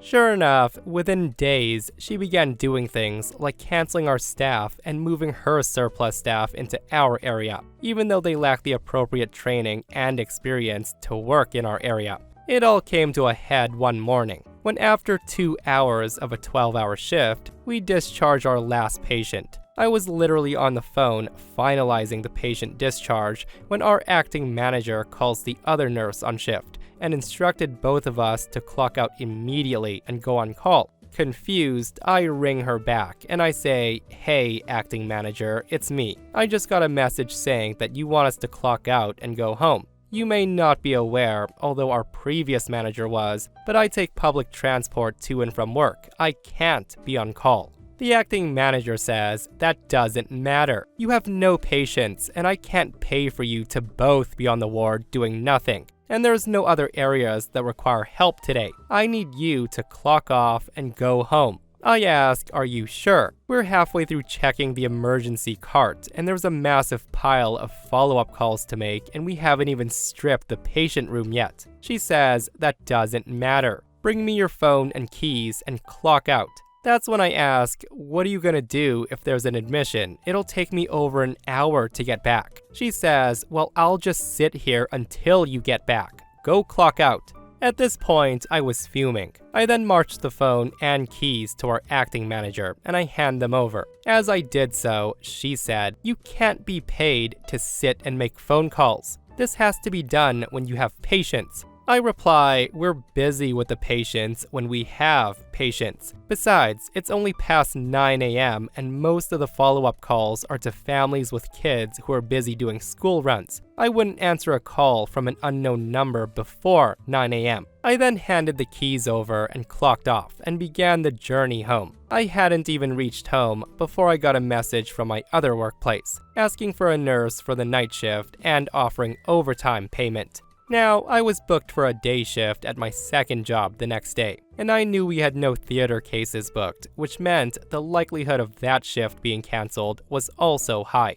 I couldn't afford to sit home waiting for work if we didn't have patients, but just to be sure, I give the union a quick call, and they managed to illuminate something wonderful. As a casual employee, I was not entitled to be on call at all. That meant not only could they not ask me to be on call, I wasn't entitled to the measly $26 allowance that permanent employees received. As soon as I clocked out, my shift ended. So armed with that knowledge, I call my acting manager and I inform her that I've been offered paying work that night, and as a consequence, I would need to cancel my shift the following day. She was quite hostile, asking, "Do you normally cancel work here to work elsewhere?" I replied, "I normally don't have my shifts canceled at all, but I'm not a charity and I can't just sit at home unpaid when I could be paid to work elsewhere. I have a family to support." After this call, I sent a quick email to my usual manager, outlining the acting manager's request and why I left the ward disorganized and had a stack of work not done, and then went to bed to have a nap. I was awoken at approximately 4:15 in the afternoon by my spouse, looking confused. My acting manager had called and left a message with her that we were admitting a patient and she required me back at work. I was bemused. The acting manager shouldn't have even been there at that time of the afternoon, and clearly lacked the stones to talk to me directly. No matter though, I call the hospital supervisor. I say, "Hi, it's me. I just got a message that I'm a bit confused about. Apparently, there's a patient and you want me to come in to work a shift." Supervisor says, "That's right, we're admitting to your area. We need you back in." I say, "You know my shift was canceled, right?" The supervisor says, "The acting manager told me you're on call." I respond, "Well, I can't be on call because I'm a casual employee. My shift was canceled. Besides, by the time I've gotten dressed, gotten packed, got on my bike, ridden half an hour to my nearest train station, caught the train, then walked the rest of the way, and then showered and changed, it'll be about 6:30. My shift's meant to end at 7:30. I don't think I'm gonna be much help to you." I then hear the sound of the phone being covered and a muffled voice, before shouting and ranting began in the background. It was my acting manager, clearly still there and clutching her pearls, about how unreasonable it was that it would take me 2 hours to return to work. As the ranting continued, I spoke on the phone again. I say, "Supervisor, I know you have acting manager shouting at you in the background, but right now, I'm the person you need to be listening to because I called you." The acting manager is well aware of how long it takes me to return to work because I told her this morning. She knew when she asked me to clock off that I wouldn't be returning to work. I'm sorry that she gave you the impression that I could be on call, but I can't. Now, as I'm not able to assist you any further and I'm not on the clock, I'll be ending this conversation. I then put the phone down. I did get a couple of confused texts about why I wasn't working the next day, and what the heck had happened on the ward from the night shift when they arrived. I had a week off after that. Unfortunately, this particular manager appears to be Teflon coated, but I've never had a shift canceled since.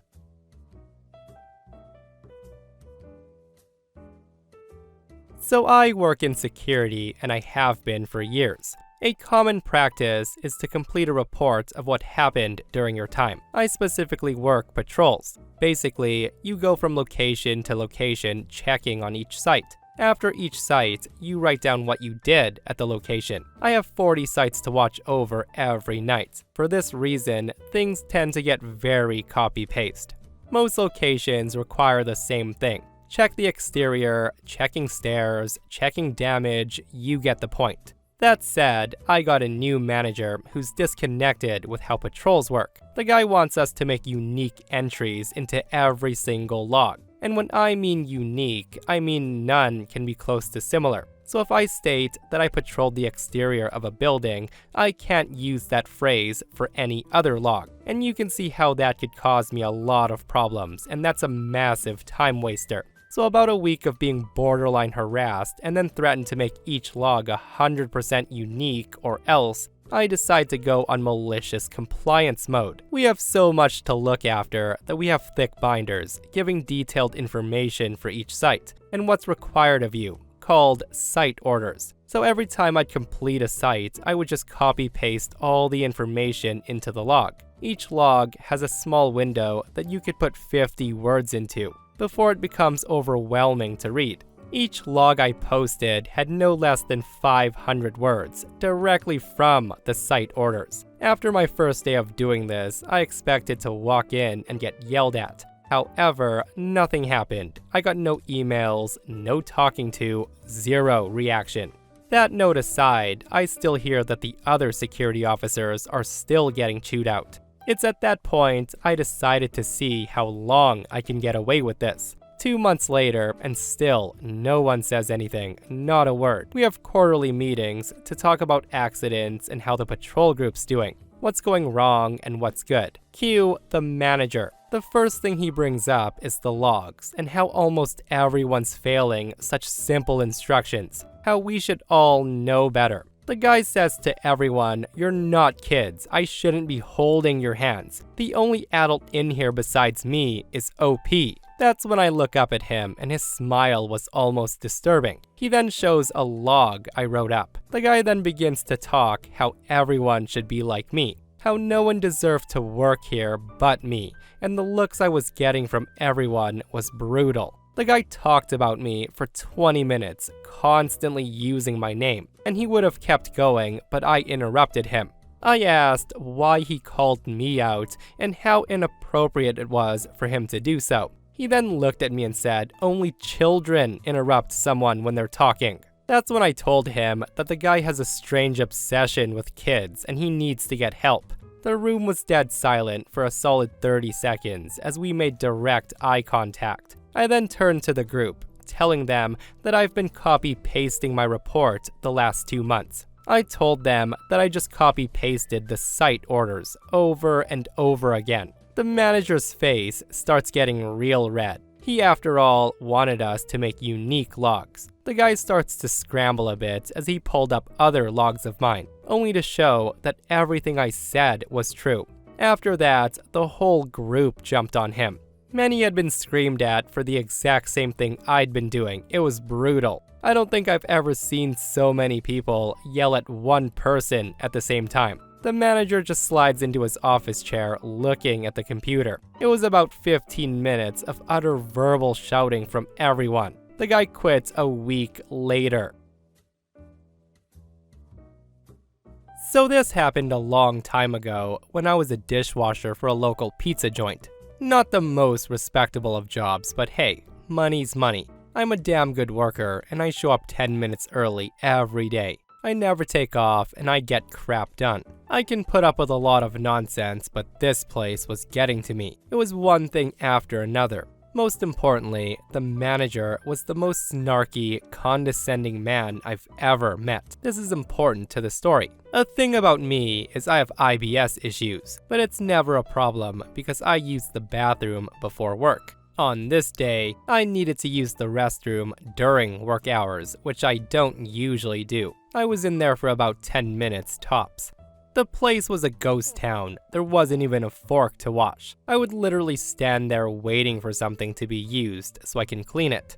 So that said, I come out of the bathroom and I was informed that I need to clock out the next time I needed to use it. I'm thinking, okay, fine. I just laughed it off and I said I would comply. I just wanted to continue my shift and mind my own business. But here's the fun part. The manager and the assistant manager decided it would be a fun game to make fun of me. They're adults, mind you, hence the snarky condescending part. They were talking so loudly behind my back, intentionally so I could hear them, and they said something along the lines of, "Yeah, OP thinks it's funny that I told them to clock out when they have to use the restroom." So I turn from what I'm doing, literally standing there waiting for dirty dishes, and I look at them in disbelief.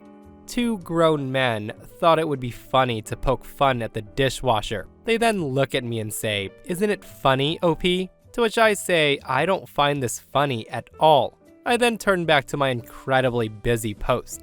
The manager then proceeds to gleefully sing out, "Hey, I'm clocking out to use the restroom. I just want to let everyone know." This was typical for this guy. And that's my last straw. Right as it's getting busy during dinner, where I would usually be swamped with dishes, I go to the manager and I say, "Hey, I just want to let you know that I'm clocking out to use the bathroom." The guy was busy, so he just gave me the look of, "Okay, you can go potty now." And that's when I said I'd be returning home to use the toilet at my house, and that it shouldn't be a problem since I was off the clock. The guy starts to argue, and like that, I just left. It's not my problem since I was off the clock. I never did come back. F that guy. Many years ago, I worked for a company that hired an incredibly obtuse financial department who took over when they first organized. It used to be a loose collection of managers, but the year after I started, they went for a more organized and separate structure. And to be fair, this is more about my boss than myself. On to the story. We had a travel team, a group of volunteers from sales and IT who would go in a large group with equipment and techs to do setups, displays, and network at trade shows. We had a booth, some sales guys would be there, and networking would commence. There was always a set of volunteers from the IT department because some of the shows would be in big cities, and you'd get to attend vendor events, parties, and hang out with the sales guys who were mostly gay alcoholics for some reason and super fun. There was a kind of seniority on who got to volunteer, but nobody really complained and everyone got rotated who got to go. It would be like, you got to go to DEF CON last year, it's my turn now. Okay, fair. The travel team lead was also a volunteer position, but commonly it was someone high up, like a manager. Their job was to orchestrate equipment, rentals, expenses, travel plans, convention center fees, and shipping. They also ended up getting a lot of free stuff too, from sales and our partners, which they would pass along to the travel team.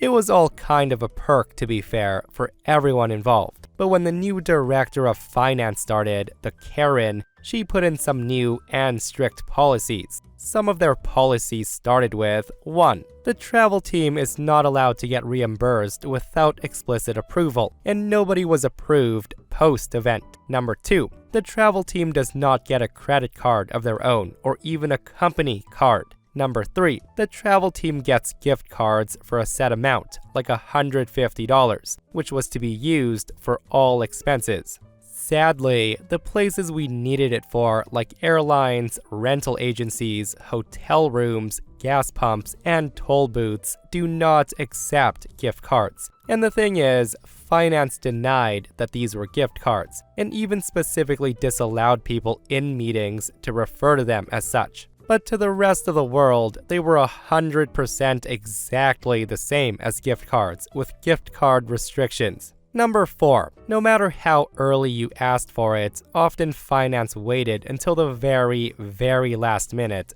and usually after half a dozen reminders to get anything approved, which incurred a lot of unnecessary costs like expedited shipping, same-day rental penalties, or inflated airfares. And lastly, number 5. If they forgot, it was all your fault or your manager's fault for not reminding them enough. It doesn't matter if you reminded them 4 times to buy the team airline tickets and it wasn't done. You should have reminded them 5 times, so it's all your fault. This was all in response to the director of finance's claim that it would reduce fraud, which is an issue that, as far as anyone could tell, had never happened. The director had this Dolores Umbridge approach that somebody somewhere might get away with something. She was a patronizing woman with a smug grin and this annoying head waggle when she downsplained something to you. So we'll call her Dolores, as Karen's overused.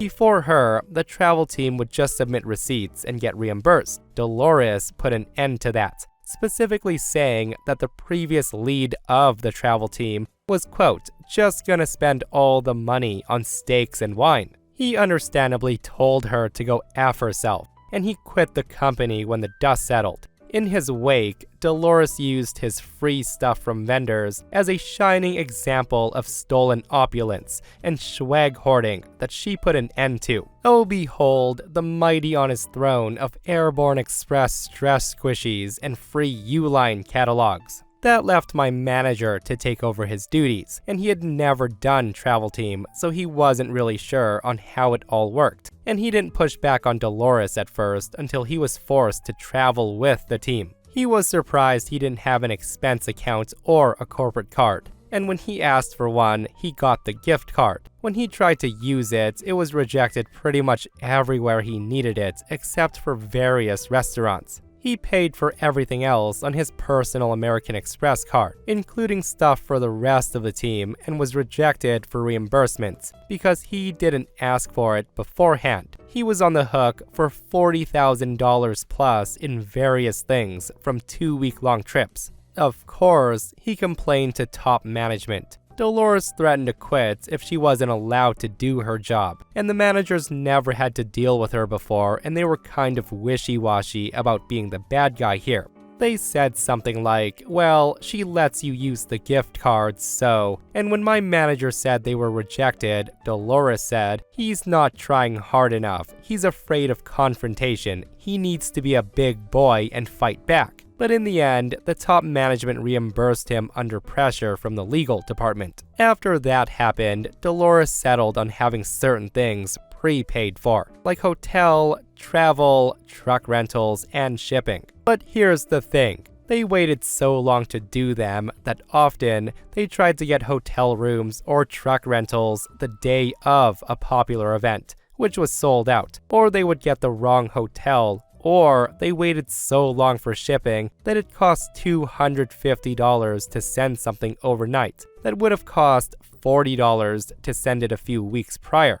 They also didn't understand how much anything actually cost, and how we saved money by doing things ourselves. And in some cases, finance did everything wrong. So the team would arrive at the right hotel, and they would find out that finance did not submit an authorized approval for a card. And nobody could reach them, so again, people got dinged on their personal cards. Again, Dolores said, they just can't accept what the hotel desk, convention center union, or dumb minimum wage bunny at the toll booth tells them. They have to fight back. We can't spoon feed and coddle these guys just because they're too scared of conflict. Ever fight with a Jersey Turnpike toll booth collector? Yeah, neither had she. So after 2 of these disasters, my manager said, just stop. Stop volunteering for these events. I will not approve time off for it.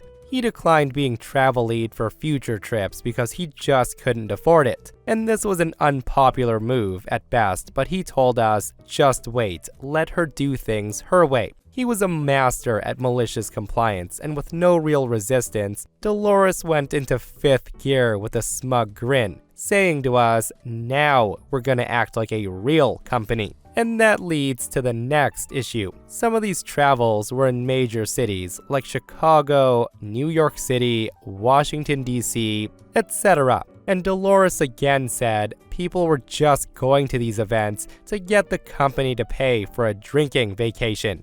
Management was like, yeah, we wouldn't get volunteers otherwise.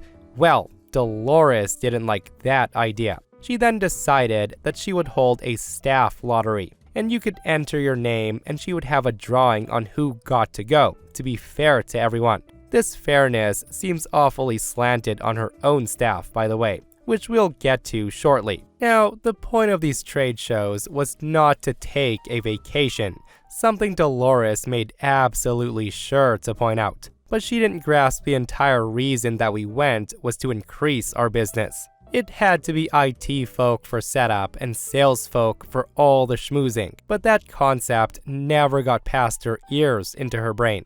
Well, since those IT and tech folk who already couldn't go didn't want to pay for it, we didn't volunteer. So the travel team ends up being other company staff who had no idea how to work, act, or deal with trade shows, which was a horrific expense disaster.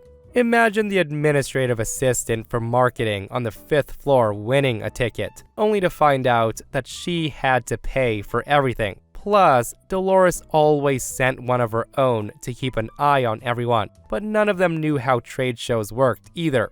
They only knew how to suck up to Dolores and her control issues.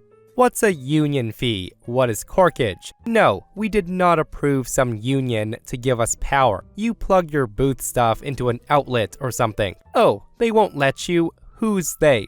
Well, then stop using TV screens in the booth. You don't need them as we don't sell TVs anyways. Now, did you know that if you have a conflict with an event center union and decline their help, they'll charge you anyways at max rate? Yeah, Dolores and her team did not know that either. And let me tell you, paying those guys a few $1,000s ahead of time is a lot cheaper than letting them charge you fines afterwards. And oh, did she try to fight back because she was not afraid of a little conflict. Of course, she lost heavily. Ironically, despite Dolores stating otherwise at great length, the non-IT, non-salespeople who went actually thought it was company-paid vacation, just like Dolores warned about, making it a kind of self-fulfilling prophecy. The fact that they had to work was surprising at first. And then after word got out, nobody would enter into the lottery, so now they had no volunteers. So Dolores, being a genius she was, assigned them to interns. Interns. Now, I could write an entire novel from that disaster alone. Imagine sending a bunch of college kids to Vegas, telling them that they had to pay for their own things, and putting them in a job conflict situation where they were guaranteed to lose. I'm sure many laws were broken.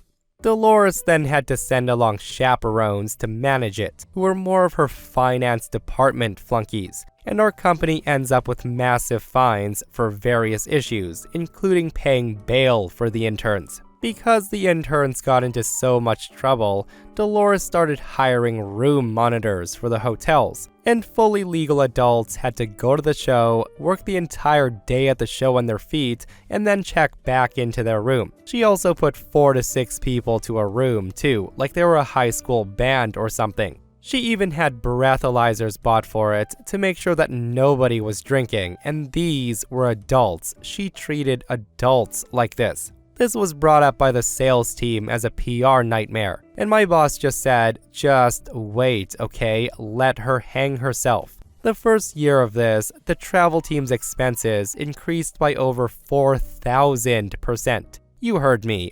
4,000%. Trips that used to cost $3,600 were now costing $144,000 or more, often because of last-minute fees and penalties. The travel team expenses went from $110,000 annual on average to over 2-point-something million. Because things were so badly mishandled, we lost a lot of our booth slots and booth renewals, so we lost half our trade shows, and we just looked like idiots to our clients. But the main reason we went to those trade shows in the first place was for networking, so there was literally no reason to go anymore. This was pointed out to Dolores multiple times by the sales team, and she just doubled down and canceled the travel team just after 1 year. Top management finally got involved, who actually fought with Dolores for a year, until she, quote, retired for personal reasons to dedicate herself to her family. And then, it took nearly 2 years to rebuild the travel team from scratch. People got expense cards, and travel team lead became an actual job. And when we hired one, she handled all the financial stuff for us, so it was much better. She saved the company a ton of money in her first year, and there was so much rejoicing. It's just funny how things literally went back to the way it was before when Dolores left. Edit. So why was she not fired when the spending went from $110,000 to $2.1 million? The answer is several reasons, the biggest being that she was the director of finance. So I'm sure when she gave her fiscal report, she downplayed the mistakes. We also had some really good years in the early 2000s. So if we made $2 million profit the previous year and $3 million the next, that loss would have gone unnoticed until somebody realized that we should have made $6 million instead. Dolores was also friends of 2 of the top managers and supposedly had a come-to-Jesus meeting with them about the state of our company's financial standings, so that's why they hired her in the first place. By the second year, several directors had quit, including friends of top management who took them for drinks later and got the entire scoop. They said Dolores has got to go. The trade show thing was only one of the cases that she effed up. She also completely hosed one of our major supply chains by lowballing them, and she made a lot of enemies that nearly destroyed the company. She also gave away some of our more lucrative contracts with vendors to competitors, because that broke their anti-competitive clauses. There were more issues, but that comes closer to identifying some people, which is a huge no-no here.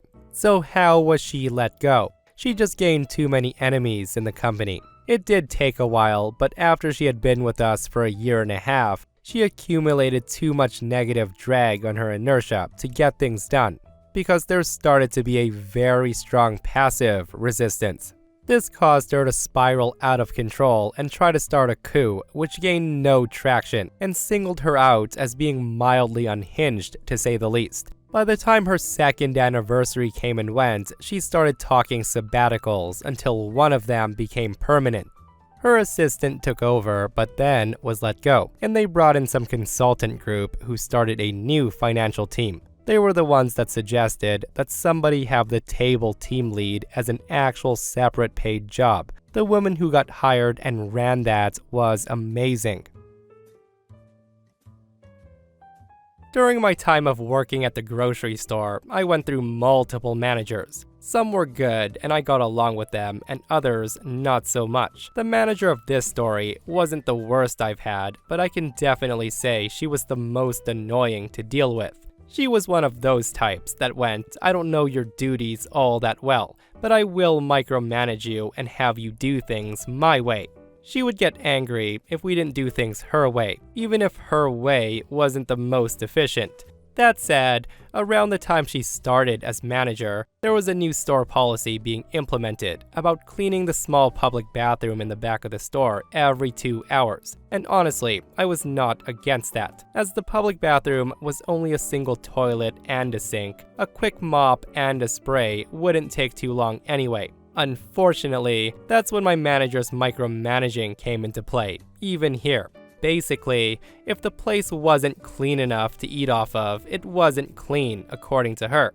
And yes, somehow, she expected that level of cleanliness every 2 hours, while all of us are busy with our own work. It didn't help that occasionally there were doodles and other such stuff on walls that were hard to get out of, if not impossible with normal cleaning supplies. I even remember one time some guy used spray paint to paint the F word in there. Anyway, one day, it's my turn to clean the bathroom. At the time, it was considerably busy due to the lack of cashiers that day.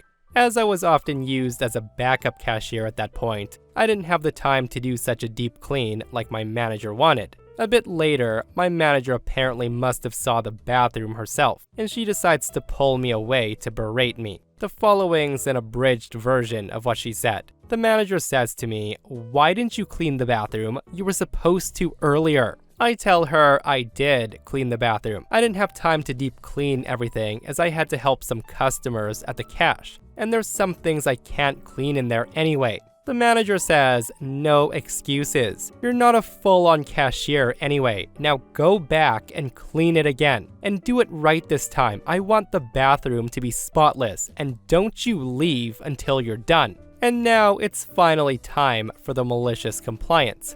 As mentioned earlier, sometimes there were things on the walls that would not come out with the cleaning materials we had on hand. Hence why we usually had a cleaning company do a deep cleaning at night. This naturally resulted in not being able to leave, as I had no way of cleaning these things myself. So I just did my best to clean what I could and then sat on the toilet doing stuff on my phone. I had nothing else to do after all, and nowhere I could go. Of course, I wasn't mean, so I did exit the bathroom when someone needed to use it, but I went back inside afterwards. All in all, I didn't do much the next 5 hours or so. I got paid for sitting around on my phone and occasionally cleaning. The fallout inside the bathroom, however, was much more eventful. It turns out that a bit after I was sentenced to being in my bathroom jail cell, one of the cashiers ends up clocking out for the day, and another cashier had called out sick. That left just one cashier and my manager to deal with the horde of customers waiting to check out.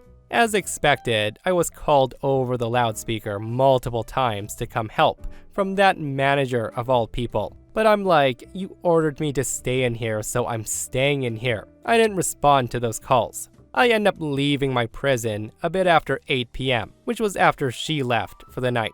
During my next shift with her in charge, I got pulled into the office, and I was sat down with another manager, I suppose as a witness or something. Once again, below is the abridged version. Manager says, "Where were you that day? You didn't respond to any calls and nobody could find you. You must have left the store." I say, "I was simply following orders. Your orders, I might add." She then says, "What are you talking about?" I say, "You told me I couldn't leave the bathroom until I made sure it was spotless." She then says, "Well, it shouldn't have taken you that long."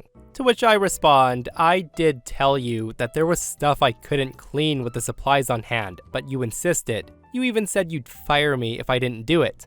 Well, that causes the unintended effect of getting her to lunge at me, and she started to full-on yell at me. This was enough for the other manager to step in and stop this. In the end, I was told that I could go back to my normal duties, and I didn't have to keep the bathroom that clean. Unfortunately, my micromanaging manager didn't seem to get much more than a slap on the wrist. And to be fair, it did make sense, as she didn't do much else besides yell at me in my face. But even then, I managed to have some fun before I left that job by simply watching her frustrated face, knowing she couldn't micromanage me as much anymore. Guys, this malicious compliance was freaking hilarious. Like, just picturing OP sitting in the bathroom for hours despite a nasty boss was so good. That said, managers do need to be careful what they say to pissed off workers, because some of them will take it literally and make them pay one way or another. And that, my friends, brings us to another end of our / entitled people. Guys, I hope you enjoyed today's stories. If you did, hit that thumbs up, and if you're not subscribed, consider subscribing so you don't miss these crazy stories. And if you missed the last episode on the channel, it's in our / malicious compliance episode, where teachers are running absolutely wild, guys. Go check it out if you haven't, and myself and Stevie Boy will see you guys in the next one. We love you.